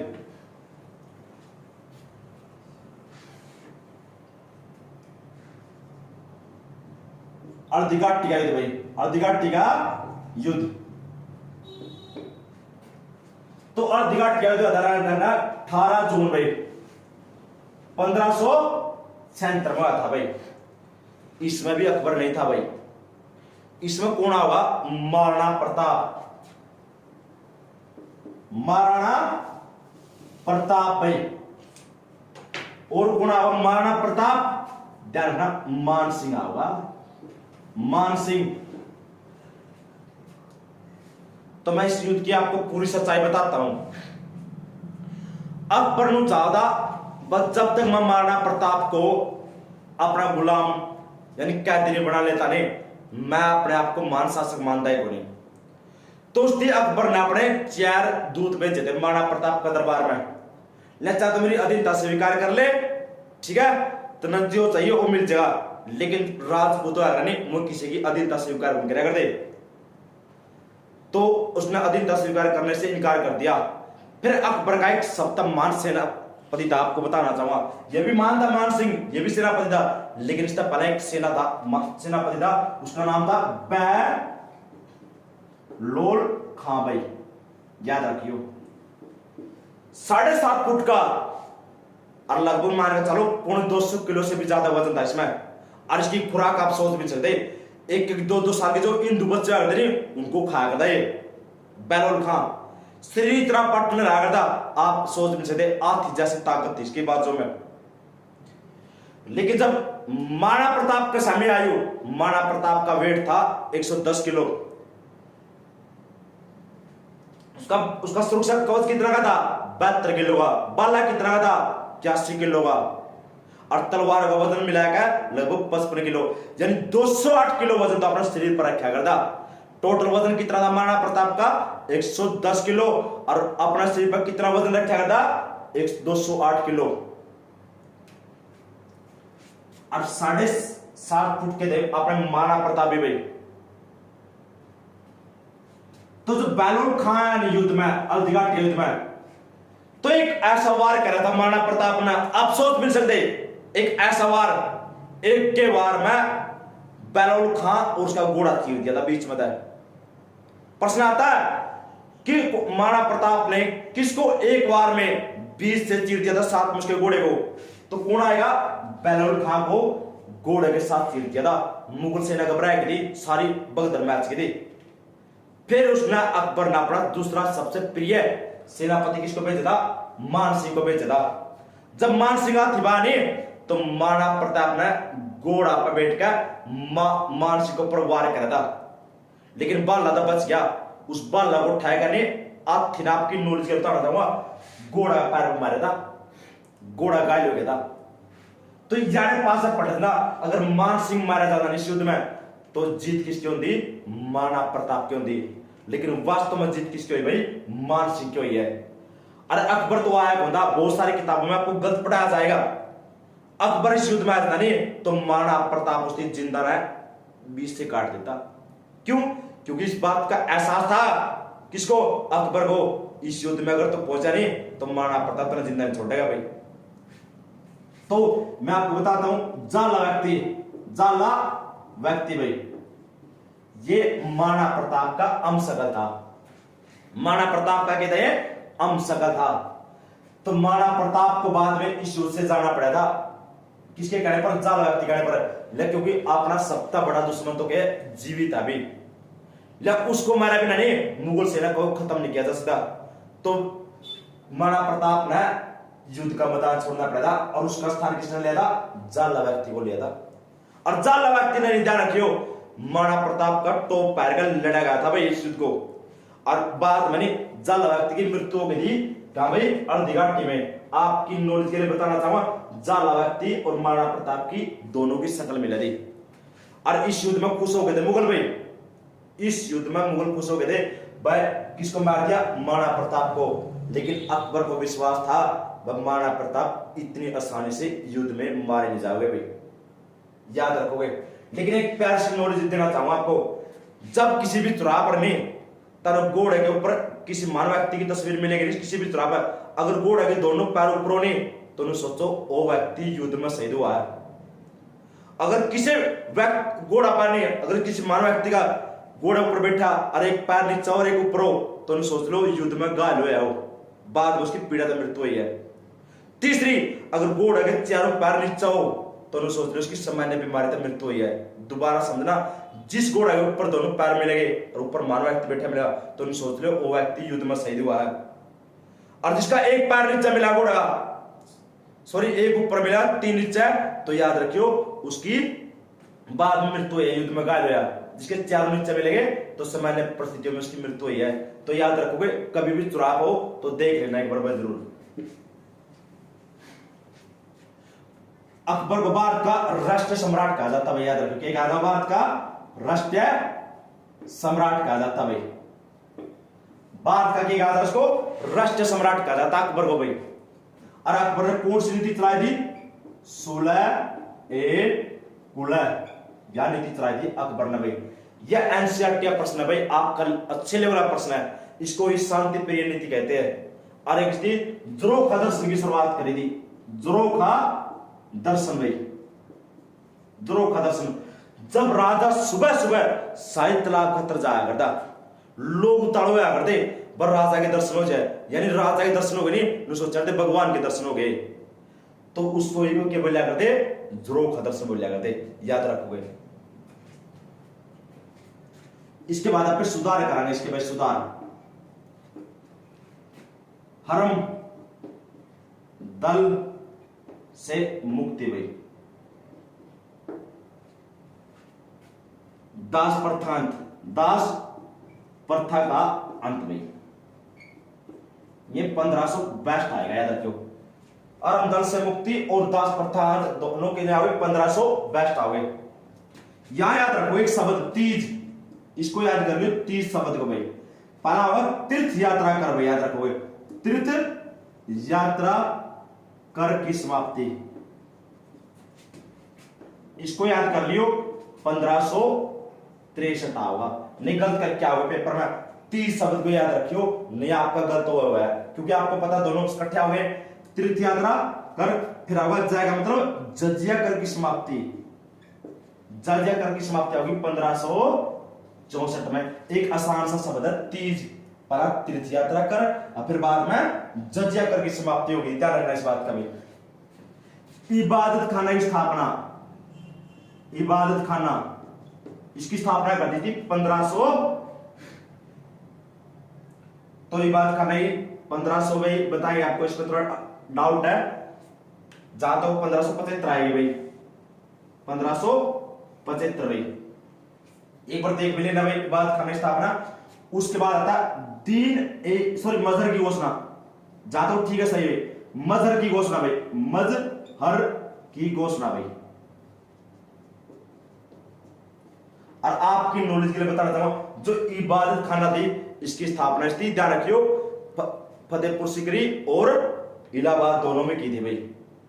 और क्या करता है इबादत खाना भाई, सभी धर्मों को लोगों को एक छत के नीचे लाना, इसको इबादत खाना यानी पूजा स्थल ग्रह कह इसको आप इसकी भाई। मजहर की घोषणा भाई तो 1579 आएगा, ध्यान रखना इस बात का, 1579।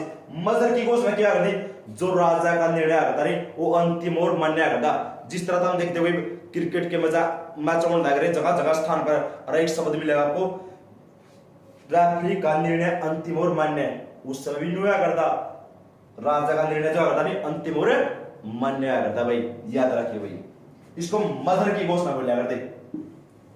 उसके बाद आता दीन ए इलाही, धर्म की स्थापना। इन एक सुधार तक वर्ग है, एक सुधार पक्का हुआ है। दीन ए इलाही, धर्म की स्थापना भाई 1582 होगा भाई, 1582 भाई, 1582। जो भी राजा या व्यक्ति थी स्वीकार कराया करता नहीं तो राजा का चरण में पगड़ी रख दिया करते, और उस पगड़ी ने राजा पर खुद पर आया करता, इसको दीन ए इलाही यानी इस्लाम धर्म का विस्तार करने खातिर दीन ए इलाही धर्म की स्थापना कर दी। किसने? अकबर ने 1582 में। लेकिन ध्यान रखोगे इसी को ही तौहीद ए इलाही बोलते भाई, इस शब्द को याद रखियो, कई बार शब्द आए थे तौहीद ए इलाही। किताब में सब एक के शब्द मिलेगा आपको, ये दूसरा शब्द और याद रखना, कई बार शब्द देते तौहीद ए इलाही। और उसके बाद इलाही समत आवे, इलाही समत। ऊपर तो धर्म था, पूरे क्या है, क्या कैलेंडर है क्या आपका भाई। यह तो चीज आपने परखनी है, तो ये आपको औरों से बेहतर देंगे भाई, बिल्कुल भाई। लेकिन सभी भाई तरह रिक्वेस्ट है, जितना उसका है इतना सहयोग करे, चैनल को अधिक से अधिक सब्सक्राइब करें, और बिल्कुल तन मन से आपके साथ जुड़े हुए हैं और हमेशा जुड़े रहेंगे भाई। यह टीम बिल्कुल निस्वार्थ सेवा के भावना के साथ आपके साथ काम किया और करते रहेंगे। इलाही समत 1583, ध्यान रखिए इसमें गलती नहीं करके आओगे, एक एक प्रश्न की कीमत समझनी आपने। देखो दीन ए इलाही यू था धर्म, और यू इलाही समत क्या है, यू कैलेंडर। मैं पूरी स्ट्री कैलेंडर आपको बताता हूं। इजरी संवत 622 में चला था, विक्रम संवत 57 ईसा पूर्व, एक आदि किताब में 58 है, वो गलत है। उसके बाद है गुप्त संवत 319 320 होगा। उसके बाद शक संवत जो बात का राष्ट्रीय पंचांग है 78 ईस्वी होगा। और संवत 606 में हुआ। ये 5 संवत या 6 संवत है, इनका वार्ता पूरी स्थिति में कोई भी क्वेश्चन नहीं मिलेगा भाई, चैलेंज है मेरा भाई। और भारत का जो राष्ट्रीय पंचांग मैंने फर्स्ट वीडियो में बता भी रखा आपको, कौन सा अपना राष्ट्रीय पंचांग शक संवत 73 ईस्वी में किसने चलाया था, आपको पता होना चाहिए, गणेश ने चलाया था। और भारत सरकार ने कब अपनाया उसको, ध्यान रखना इस बात का, 22 मार्च 1957 को अपनाया था। उसके बाद ध्यान रखना अकबर का भाई, अकबर किस धर्म से सबसे ज्यादा प्रभावित था भाई, सबसे ज्यादा हिंदू धर्म से ज्यादा प्रभावित था, याद रखियो, सबसे ज्यादा हिंदू धर्म से ज्यादा प्रभावित था। अरे एक छोटा सा किस्सा बताना चाहूंगा मैं अकबर का भाई। अकबर का दरबार में तेरा पता भाई 9 नवरत्न थे। उन नवरत्न में सबसे महान व्यक्ति कौन था, बिरबल, जो उसके सलाहकार थे, मंत्री थे भाई। तो अकबर ने एक बात सोचा, बिरबल की परीक्षा ले जाओगी, और बिरबल की परीक्षा भी ऐसी जो उसको बहुत ज्यादा कठिनाई से गुजरना पड़ेगा। तो 3 क्वेश्चन सोच लिए अकबर ने, और अगला दिन दरबार लगा लिया। और दरबार में किसको बुलाया गया भाई, दरबार में बुलाया गया था बिरबल को। तो बिरबल को बुला लिया, और अकबर ने एक बात कही, बिरबल तेरी मानता में कोई शक नहीं भाई, लेकिन मैंने 3 प्रश्न सोचे, अगर इन 3 प्रश्न उत्तर दे तेरी मानता में 4 चांद और लग जाए, लेकिन तेरी मानता पर कोई शक नहीं। लेकिन मेरे 3 प्रश्न उत्तर और बता। ले महाराज जी पूछो आपके 3 क्वेश्चन।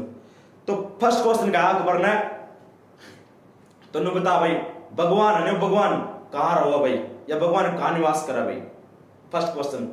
दूसरा क्वेश्चन था भगवान कहाँ देखा भाई। तीसरा प्रश्न है भगवान के करा भाई। दोबारा फर्स्ट प्रश्न भगवान कहाँ रहा है, दूसरा भगवान कहाँ देखा भाई, और भगवान के करा है। तो फर्स्ट क्वेश्चन का उत्तर आएगा भाई, देखिए आपके सामने। लिया भगवान कहाँ रहा है, दरबार में दूध की बाल्टी लिया भाई। लिया है दूध की बाल्टी, एक कोना पर उंगली रख दी दूध में, ले उड़गी है। पर दूसरा कोना पर रख दी, ले उड़गी है। ले दूध में तो घी सारे हो भाई, कोई कोना में तो होता है। ले भगवान सारी जगह, ले बस सही उत्तर भाई डालेगा। ले दूसरा बताओ, ले भगवान की तोड़ देखा भाई। तो जितनी दरबार में लाइट चश्मा लग रही नहीं, जितनी दरबार में लाइट चश्मा लग रही, ले दी बंद कर दो, कर दी बंद, और बीच में मोमबत्ती जगा दी। ले महाराज जी ले देखो उसकी रोशनी की तोड़ जाने लग रही, ले चुगड़ दे, ले भगवान चुगड़ दे देखा है, ले भगवान चुगड़ दे देखने लग रहा है। ले तीसरा क्वेश्चन, ले भगवान के करा है। ले मैंने 2 क्वेश्चन उत्तर बताया महाराज जी आपने, मैंने कुछ को लिया। ले मैंने कर, मैंने कुछ नहीं जानता, मैंने राजपाट दे दो, ठीक है, मैंने राजा बना दो। ले चल राजा बना दिया, नु बताइए भगवान के करा है। ले देख ले भगवान के कर दिया करा है, समझ में आए कुछ है तो यू होगा, ध्यान रखियो। यानी कहने का मतलब ये है बुद्धिमत्ता के साथ भाई किस्मत भी जरूरी है। इतनी बुद्धिमान थे कौन भाई, बीरबल, लेकिन फिर भी राजा नहीं बन सका था। मैं एक की बात करना चाहूंगा, जिंदगी में कभी भी परेशान मत होना भाई, हर एक समस्या का हल है। तो सभी भाई रिक्वेस्ट है तो टॉपिक का आनंद ले और सब्सक्राइब करते रहे भाई। तो अपना अगला क्वेश्चन भाई, अकबर किस धर्म से सबसे ज्यादा प्रभावित थे भाई, हिंदू धर्म से सबसे ज्यादा प्रभावित थे, याद रखियो। और आपको पता है एक गुजरात विजय जीती थी, गुजरात विजय, गुजरात विजय भाई। सभी भाई का रिक्वेस्ट है, किसी किताब में 1572 मिलेगा, किसी में 1573, आपका कोई भी सन नहीं मिलेगा इसका भाई। आपने कुछ नहीं, मुजफ्फर शाह तृतीय शासक था उस समय भाई। गुजरात विजय के दौरान 1572 और 73 भाई। शासक कौन था, किसको रहा उसमें शासक भाई, मुजफ्फर शाह तृतीय आएगा भाई। एक क्वेश्चन याद रखना, किस विजय के दौरान अकबर ने सबसे पहले समुद्र के दर्शन हुए थे, किसके दर्शन हुए थे भाई, गुजरात विजय के दौरान हुए थे, याद रखियो। सबसे पहला बार अकबर ने जो समुद्र देखा नहीं, वो गुजरात विजय के दौरान लिखा था। और एक प्रश्न बहुत ही मैन आता है इसका, एक स्थिति क्या बना था गुजरात विजय के दौरान, बुलंद दरवाजा, युवा पेपर में भाई, बुलंद दरवाजा। बुलंद दरवाजा की तोड़ा अपना फतेहपुर सीकरी में भाई, याद रखियो। कहा यू, फतेहपुर सीकरी में बुलंद दरवाजा। मैंने आपको पहले ही बताया था, मात्र दिल्ली सल्तनत में वो अलाई दरवाजा था और यू बुलंद दरवाजा भाई। फर्क समझना आपको हिस्ट्री में, अगर आप समझोगे बुलंद दरवाजा एक अलाई दरवाजा तो आप जरूर कामयाब होगे, क्योंकि यही सबसे बड़ी पहचान है। ध्यान रखना, फर्क समझना हिस्ट्री में, क्योंकि 2-2 क्वेश्चन मेल खाते हैं, थोड़ा थोड़ा मेल खाते हैं। अगर उस मेल को समझोगे तो कामयाब जरूर होगा आप सभी भाई। तो बुलंद दरवाजा बनाया था भाई किसकी जीत के दौरान, गुजरात विजय के दौरान। और फर्स्ट बार समुद्र के दर्शन भी अकबर को यही हुए थे भाई।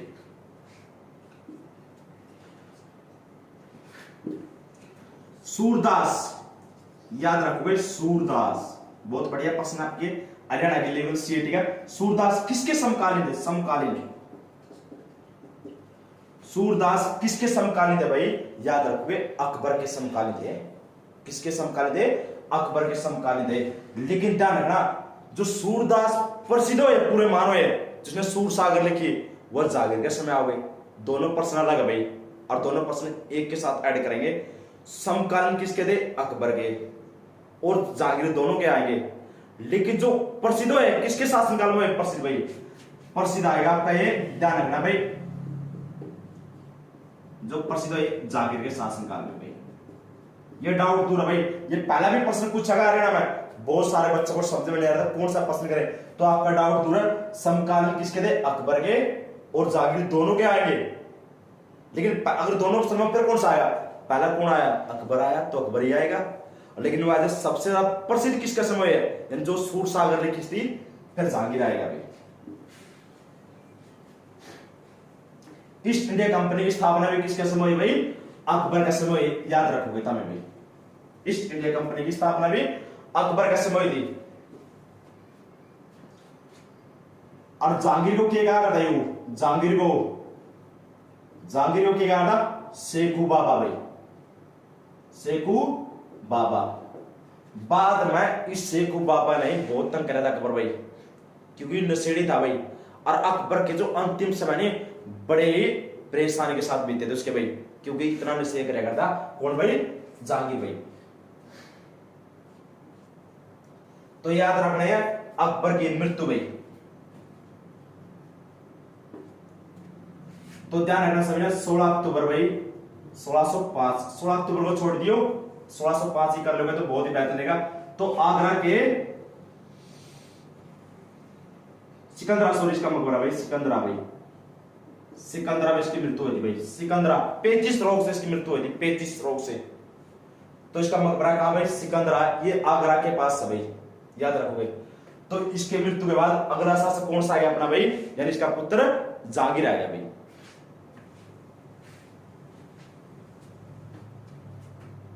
जहांगीर भाई, जहांगीर के पास पूरा नाम लिख जाएगा पे सलीम भाई। क्या था इसका नाम? सलीम भाई। 1605 तक 1627। तो इसका विवाह भाई, सबसे पहले क्वेश्चन आता है इसका विवाह भाई किसके साथ हुआ था भाई? देखो सबसे पहले इसका विवाह था मानाबाई से। और मानाबाई ध्यान रखियो मान सिंह की बहन थी भाई। मानाबाई से इसका विवाह था भाई। और कौन सी पत्नी इसकी? नशेड़ी आदतों से परेशान हो रही, यानी नशेड़ी, इतनी शराब पिया करता है तो इसकी इन आदतों से परेशान होकर क्या कर ली थी? आत्महत्या कर ली थी। तो एक प्रश्न आता भाई, कौन सी पत्नी ने इसकी शराब से तंग होकर आत्महत्या कर ली थी? मानाबाई आ गई। फिर किसके साथ हुआ इसका दूसरा विवाह? दूसरा विवाह भाई इसका, दूसरा विवाह इसका जाता है जगत गोसाई से भाई, जगत गोसाई से भाई, जगत गोसाई से। और जगत गोसाई कौन थी? खुर्रम की मां, यानी शाहजहां की मां। और तीसरी सबसे प्रिय पत्नी इसकी, सबसे तीसरी प्रिय पत्नी थी नूरजहां।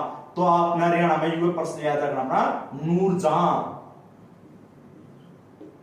नूरजहां जिसको जग ज्योति बोलते हैं। इसका वास्तविक नाम क्या था? मेरू निशा आएगा भाई। और इसका विवाह कब हुआ? 1611 में इसका विवाह आया, याद रखना सभी ने। सबसे प्रिय पत्नी थी इसकी, ध्यान रखियो। और यह अली कुली बेग खां की विधवा पत्नी थी। इन दोनों की मुलाकात नौरोज उत्सव को थी। एक दूसरे को समझा और बाद में करी कबूल होगी कबूल भाई इनकी दोनों की। तो याद रखना सभी ने भाई, नूरजहां इसका वास्तविक नाम क्या था? मेरू निशा। तो इसके पिता का नाम भाई, ये एनसीईआरटी का क्वेश्चन है भाई, इदमात उद्दौला भाई, इदमात उद्दौला भाई। इसके पिता का नाम था इदमात उद्दौला, ध्यान रखियो। और ये इसको उपाधि दी थी किसने भाई? जहांगीर ने इसको। वास्तव में इसका नाम था ग्यास बेग। तो एक प्रश्न आता है इसका बहुत ही बढ़िया, इदमात उद्दौला का मकबरा कितौड़ा भाई? आगरा में, याद रखना इसका मकबरा कितौड़ा है? आगरा में भाई। इदमात उद्दौला का मकबरा कितौड़ा भाई? आगरा में भाई। इसकी पुत्री ने बढ़ाया था नूरजहां है 1626 में, 1626 में, ध्यान रखियो ये बनाया था भाई, ध्यान रखना इस बात का भाई। तो इसका मकबरा ध्यान रखियो आगरा में 1626 में बनाया था। और भारत का पहला मकबरा जो पूरी तरह सफेद संगमरमर से निर्मित है भाई। बहुत सारे बच्चे ताजमहल कर लेंगे तो गलत हो जाएगा, सभी भाई तरह रिक्वेस्ट है। तो भारत का पहला मकबरा जो सफेद संगमरमर से निर्मित है तो 1626 में बन गया था। क्योंकि आपको पता ताजमहल की नींव तो 1631 में रखी गई थी, तो पहला ताजमहल नहीं आएगा। तो और एक ध्यान रखना, जो इसका मकबरा इसमें पित्रा दूरा का प्रयोग हुआ भाई। पेपर में आता सबसे पहले किसके मकबरे में पित्रादुरा प्रयोग हुआ? क्यों कर दी पित्रादुरा भाई? जो अपने दरवाजे करते इनके ऊपर जो डिजाइन करते हैं यानी फूल पत्ती, इसको ही पित्रादुरा बोला करते। यानी डिजाइन, चित्रकारी।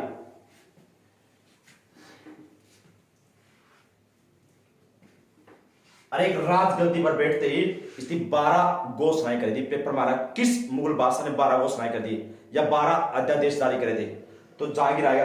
न्याय के लिए किसको जाना जाता भाई? जहांगीर को जाना जाता न्याय के लिए भाई। तो न्याय के लिए एक जंजीर भी लगाई थी आगरा में भाई, जिस पर 60 घंटियां लगी थी। जो भी उनको बजाया करता और जो फरियाद राजा के दरबार में ले आया करते, उनकी फरियाद को पूरा कराया करता। इस कारण जहांगीर को न्याय के लिए जाना जाता है।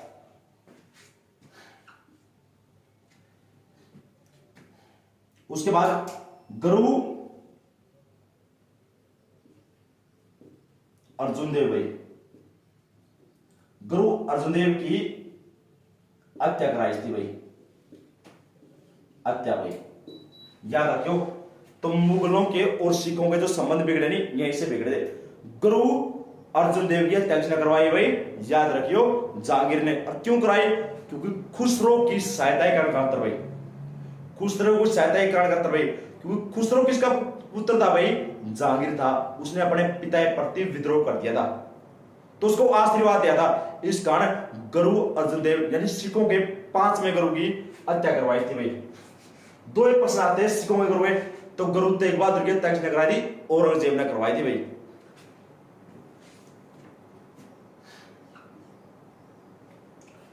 तो उसके बाद भाई न्याय के लिए किसको जाना जाता भाई? न्याय के लिए भाई जहांगीर को जाना जाता भाई।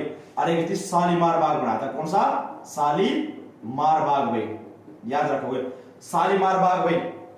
तो जो जम्मू कश्मीर में जो फूलों के लिए बहुत प्रसिद्ध है भाई, इसे की तर्ज पर ही फिर बाद में राष्ट्रपति भवन में मुगल गार्डन स्थापित किया गया था अपना, जो 15 एकड़ में फैला है। कभी भी देखना चाहो तो आप फरवरी और मार्च में राष्ट्रपति भवन में 15 एकड़ में हो कौन सा? अपना मुगल गार्डन, जो 250 से भी ज्यादा आपको वैरायटी मिलेगी गुलाब के फूलों की भाई। शालीमार बाग की थोड़ा ये तो है जम्मू कश्मीर में भाई, जम्मू कश्मीर में प्रॉपर है श्रीनगर में भाई। और जो इसे की तर्ज पर मुगल गार्डन अपना राष्ट्रपति भवन में भाई। उसके बाद मराठों को अपने उमरा वर्ग में भाई, उमरा वर्ग में शामिल भाई। किसने करा था मराठों अपना उमरा वर्ग शामिल भाई? जहांगीर ने करा था भाई, याद रखियो। और उसके बाद ध्यान रखियो सबसे टॉप क्वेश्चन आपका बार बार ये प्रश्न मिलता है इसका, चित्रकला का स्वर्णकाल कहा जाता किसके शासनकाल को? जहांगीर के शासनकाल को, याद रखियो चित्रकला का स्वर्णकाल भाई। चित्रकला का स्वर्णकाल भाई किसके शासनकाल को कहा जा भाई? जहांगीर के शासनकाल को कहा जाता भाई चित्रकला का स्वर्णकाल भाई। ध्यान रखना भाई, चित्रकला की जो नींव रखी गई थी वह हुमायूं के समय रखी गई थी। और जो चित्रकला का स्वर्णकाल कहा जा तो जहांगीर, क्योंकि चित्रकार का प्रतीक कौन था? जहांगीर था, खुद भी एक चित्रकार था भाई। उसके बाद बहुत ही बेस्ट क्वेश्चन आता, तो चित्रकार कौन कौन से देश का दरबार में? मैं चित्रकार करेंगे पे सबसे बड़ा नाम आता है विश्व में, उस्ताद मंसूर। इसकी करोड़ों में पेंटिंग बिकती भाई, करोड़ों में पेंटिंग। पीछे 7 करोड़ में पेंटिंग बिकी थी इसकी, उस्ताद मंसूर। पक्षियों चित्र बनाया था आपकी नॉलेज के लिए, किसके? पक्षियों के। बिशन दास भाई, अबुल हसन भाई, अबुल हसन भाई। ध्यान रखिए उस्ताद मंसूर, बिशन दास और अबुल हसन।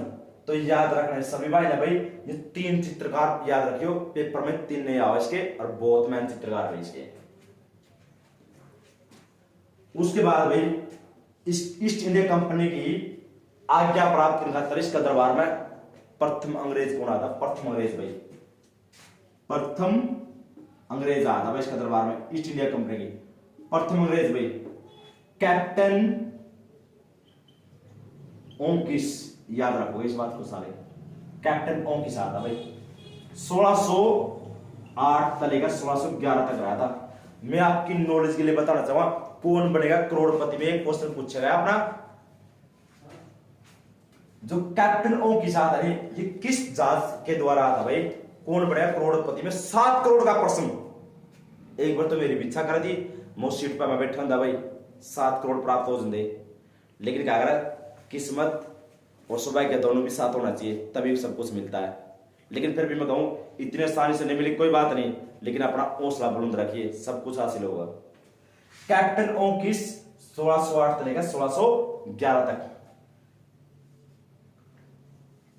जेम्स मुग्ध ने भेजा था इसको। किसको भेजा था? जेम्स मुग्ध ने भाई। और कौन सा जात द्वारा आता यू? हेक्टर मनूरो द्वारा। यू प्रश्न पूछा कौन बढ़ेगा करोड़पति में भाई? हेक्टर मनूरो इस जात द्वारा आता भाई भारत में भाई। और भेजा किसने था यू? जेम्स मुग्ध ने भाई। और आपकी नॉलेज के लिए बताना चाहूंगा, ईस्ट इंडिया कंपनी की आज्ञा प्राप्त करने में क्या आयु असफल रहा था, याद रखिए असफल रहा था ईस्ट इंडिया कंपनी की आज्ञा प्राप्त करने में। और उसके बाद ध्यान रखियो, लेकिन 2 चीज प्राप्त करने में सफल रहा था यू। 2 चीज कौन कौन सी? एक तो 400 मन सबका सिक्का भाई, और दूसरा अपना ध्यान रखियो अंग्रेज खां की उपाधि भाई। कौन सी? अंग्रेज खां की उपाधि। ये 2 चीज भाई, या इंग्लिश खां का स्कॉप थी या अंग्रेज खां, ये 2 चीज प्राप्त करने में सफल रहा था भाई। फिर दूसरा अंग्रेज कौन आया था भाई इसका दरबार में? दूसरा अंग्रेज भाई। तो दूसरा अंग्रेज देखो भाई, दूसरा अंग्रेज इसका दरबार में कौन आया था? सर टॉमस रो भाई। सर टॉमस रो भाई ये रहा था 1615 से लेकर 1618 तक। ये ईस्ट इंडिया कंपनी की आज्ञा प्राप्त करने में सफल रहा था, याद रखना। ये 2 ही अंग्रेज आते हैं इसके दरबार में भाई, याद रखना। बहुत ही बेस्ट क्वेश्चन है जागीर के रूप में भाई। देखो चित्रकला का स्वर्णकाल सबसे बेस्ट इसका दरबार, इसके शासनकाल को कहा था भाई, क्योंकि खुद एक प्रखिदा चित्रकार भी था ये। तो आपको पता है इसकी मृत्यु लिखेंगे अब। तो इसकी मृत्यु कब हो गई? 1627 में हो गई थी भाई। और इसका मकबरा कहां? मकबरा भाई, मकबरा सादरा। सादरा नहीं मिलेगा आपको, लाहौर मिलेगा भाई। अगर लाहौर भी नहीं मिलेगा तो रावी नदी मिलेगी आपको भाई। सादरा में इसकी मृत्यु हो गई थी भाई, याद रखो। तो सादरा में इसका मकबरा, और सादरा कहां स्थित है? लाहौर में। और लाहौर कौन सी नदी किनारे है? कई बार पूछा किसका मकबरा रावी नदी किनारे है? तो जागीर यानी सलीम का मकबरा भाई, याद रखो। तो फिर कौन सा आ गया अगला शासक भाई? शाहजहां आ गया भाई। कौन सा आ गया? शाहजहां। 1627 से भाई ध्यान रखियो 1656 आएगा भाई, सॉरी 58 भाई, 1658, क्योंकि यू 8 साल कैद में रहा था, याद रखियो। 1666 में इसकी मृत्यु हुई थी, तो हमेशा 56 ही लिखा मिलेगा आपको वहां भाई, सॉरी 58, 1658। तो इसका बचपन का नाम भाई, बचपन का नाम इसका भाई खुर्रम था भाई, याद रखियो खुर्रम। तो इसका विवाह किसके साथ हुआ था भाई? मुमताज के साथ भाई, मुमताज, मुमताज भाई, ध्यान रखियो। इसका वास्तविक नाम क्या था भाई? ध्यान रखना, अर्जुन मंद बानो बेगम। ध्यान रखना, पूरी हिस्ट्री में 2 वास्तविक नाम आते हैं, एक तो आता है नूरजहां का मेरुनिसा, और एक आपके सामने है अर्जुन मंदबानो बेगम यानी मुमताज का वास्तविक नाम था। तो इसको मरियम उजमानी की उपाधि दे रखी थी, यानी विश्व की सुंदर महिला भाई। जहांगीर के शासनकाल को तो कहा जाओ चित्रकला का स्वर्णकाल भाई, इसके शासनकाल को कहा जाओ स्थापत्य कला का स्वर्णकाल भाई, याद रखियो स्थापत्य कला का स्वर्णकाल भाई। स्थापत्य कला का स्वर्णकाल कहा जाता है इसका शासनकाल, किसने कहा? A.L. श्रीवास्तव ने कहा भाई, A.L. श्रीवास्तव ने संज्ञा दे रखी है। बढ़िया बढ़िया इमारतें बनी थी। जो मुमताज महल थी इसकी मृत्यु हो गई थी 14वीं संतान की पीड़ा से भाई। 7 पुत्र थे, इसका 7 पुत्री थी, किसका भाई? आपको पता नहीं, खुर्रम यानी शाहजहां का भाई। 7 की तो बचपन में मृत्यु हो गई थी भाई। तो उसके बाद रहना ताजमहल की नींव कब रखी गई भाई, ताजमहल की नींव बस 1632 आएगा भाई। किसी किताब में 1631 है तो कभी इस पर डाउट है, और 1653 में यू बनकर तैयार हो गया था, याद रखना सभी ने भाई। यानी 21 साल लगे इसको बनते भाई, और 3 करोड़ खर्चा था। और मैं आपको बताता हूं ताजमहल एक ऐसा मकबरा है भारत का भाई जिसकी लंबाई और चौड़ाई बराबर है, यानी 186 मीटर भाई। भारत का ऐसा कौन सा मकबरा जिसकी लंबाई और चौड़ाई बराबर है, ताजमहल है। और किस मुगल बादशाह ने अपने जीते जी अपना मकबरा बनाया था, क्योंकि मुमताज महल और शाहजहां दोनों की कब्र कहां भाई, ताजमहल में तो ये है। तो अपना जीते जी मकबरा बनाया था इसने, ध्यान रखना। एक आता है इसको विश्व धरोहर में कब शामिल कराया गया था, ये प्रश्न आता है इसका, विश्व धरोहर में। अपने 7 अजूबे में भी शामिल है ताजमहल, विश्व धरोहर में कब शामिल कराया गया था इसको भाई, ध्यान रखना 1983 आएगा भाई। अलोरा की गुफाएं आ जाए, अजंता की गुफाएं आ जाए, ताजमहल, ये तीनों इमारतें विश्व धरोहर में 1983 में शामिल हुई थी। उसके बाद आता है इसका वस्तुविद कौन था भाई, ताजमहल का भाई वस्तुविद। डिजाइन खाका एक के बाद है, वस्तुविद दो, डिजाइन दो, खाका, यानी इसका नक्शा किसने बनाया था भाई, उस्ताद अहमद लाहौरी। ध्यान रखियो, सॉरी भाई उस्ताद ईसा कहां आएगा भाई, उस्ताद ईसा खां भाई। उस्ताद ईसा खान ने इसका क्या बनाया था भाई, नक्शा बनाया था, याद रखियो। और स्थापत्यकार कौन था, इन 2 प्रश्न रट का बगलियो, अगर नहीं आप गलत करके आओगे इसमें पक्के ध्यान रखियो। उस्ताद ईसा खान ने इसका नक्शा बनाया था। और स्थापत्यकार कौन था इसका, स्थापत्यकार यानी बना किसने था, कौन सा मिस्त्री था भाई स्थापत्यकार इसका भाई, तो आवा उस्ताद अहमद लाहौरी। यूनिवर्सिटी बनाया था भाई, नक्शा उसके पास किया था भाई, याद रखोगे। दिल्ली की जामा मस्जिद किसने बनाई है, जो भारत की सबसे बड़ी मस्जिद है भाई, तो किसने बनाई है, शाहजहां ने भाई। आगरा किला है, आगरा किला सॉरी वो तो आवा अकबर ने, और दिल्ली का लाल किला है तो कौन आएगा, शाहजहां आएगा, ध्यान रखिए। दिल्ली का लाल किला भाई, दिल्ली का लाल किला भाई, दिल्ली का लाल किला भाई, तो दिल्ली का लाल किला आएगा शाहजहां, ध्यान रखियो। और आगरा का है तो अकबर आएगा भाई। उसके बाद इसकी मृत्यु लिखूंगा भाई, मृत्यु भाई 1666 में इसकी मृत्यु हुई थी। तो 58 क्यों लिखा, क्योंकि वो 8 साल जेल में रहा था। और इसकी सबसे बड़ी पुत्री जहां आरा है, ध्यान रखियो, इसकी सेवा करी थी भाई। लेकिन एक और करा इसका एक प्रश्न बहुत, इसका मकबरा तो पता सभी को, आगरा में ताजमहल इसका मकबरा भाई। तो एक आता तख्ते ताउस, और इसको क्या बोला, म्यूर सिंहासन, तख्ते ताउस या म्यूर सिंहासन भाई।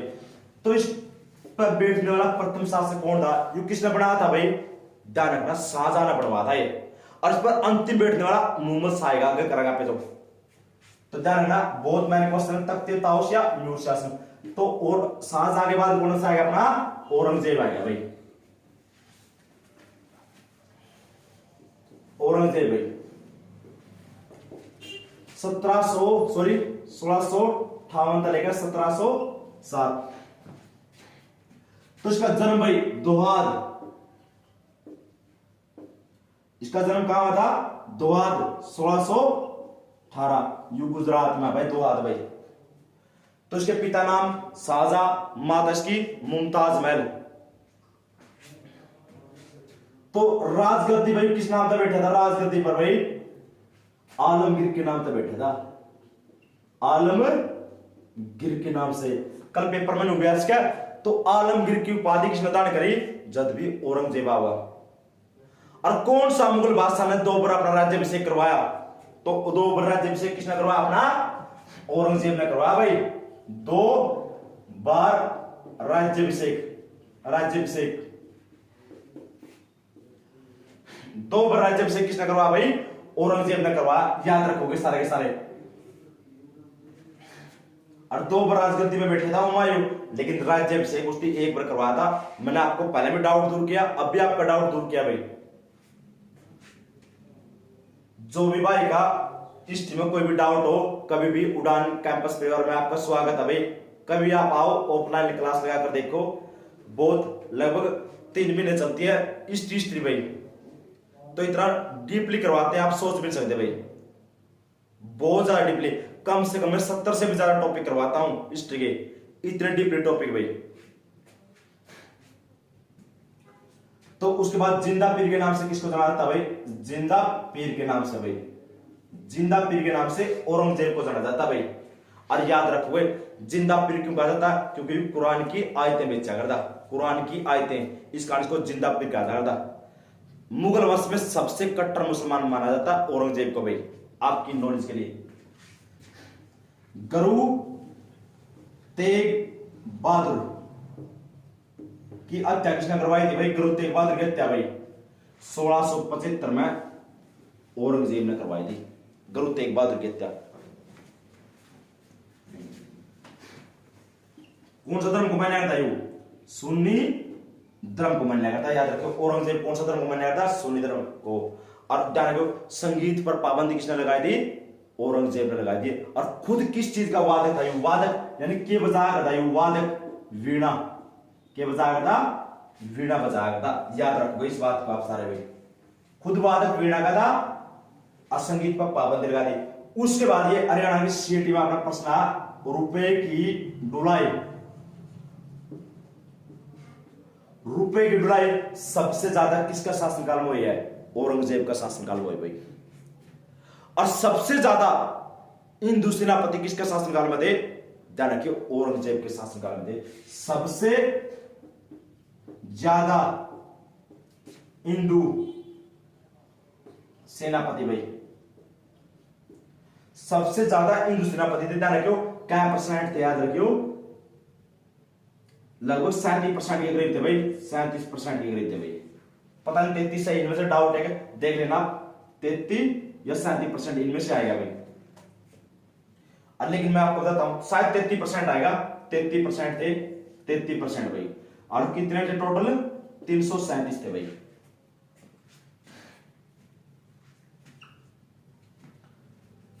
तो उसके बाद इसकी पत्नी नाम था दिल रासो, दिल रासो भाई बेगम। और प्यार करती क्या था? बीबी के नाम से भाई, बीबी के नाम से। और इसका एक मकबरा बनाया थी औरंगजेब ने औरंगाबाद में, बीबी का मकबरा। याद रखिए बहुत महंगा क्वेश्चन है औरंगजेब का भाई, बीबी का मकबरा भाई।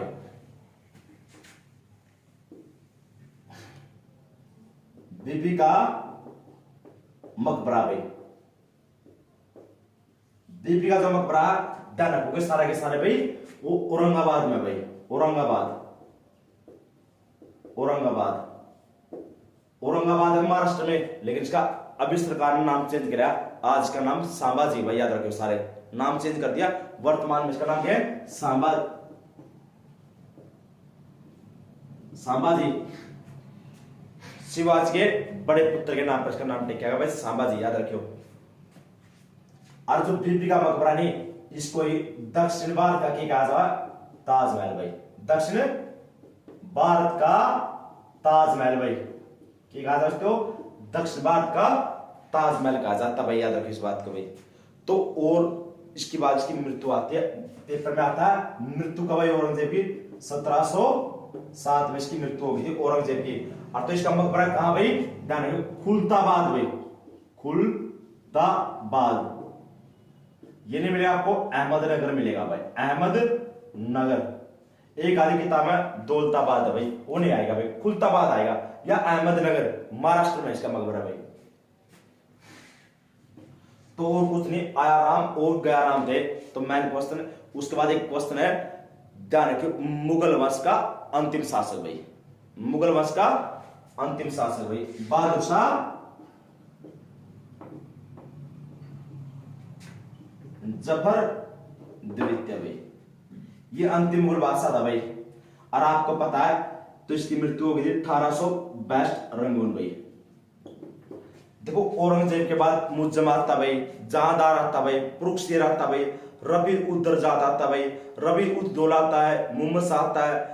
तो ये पेपर में नहीं आते भाई, ये आप बड़ी भर्ती के लिए तैयार करोगे। तो ये था आपका दूसरा पार्ट भाई। तो जल्दी मिलते हैं तीसरा पार्ट के लिए भाई। आज के लिए इतना ही। जय हिंद, जय भारत भाई।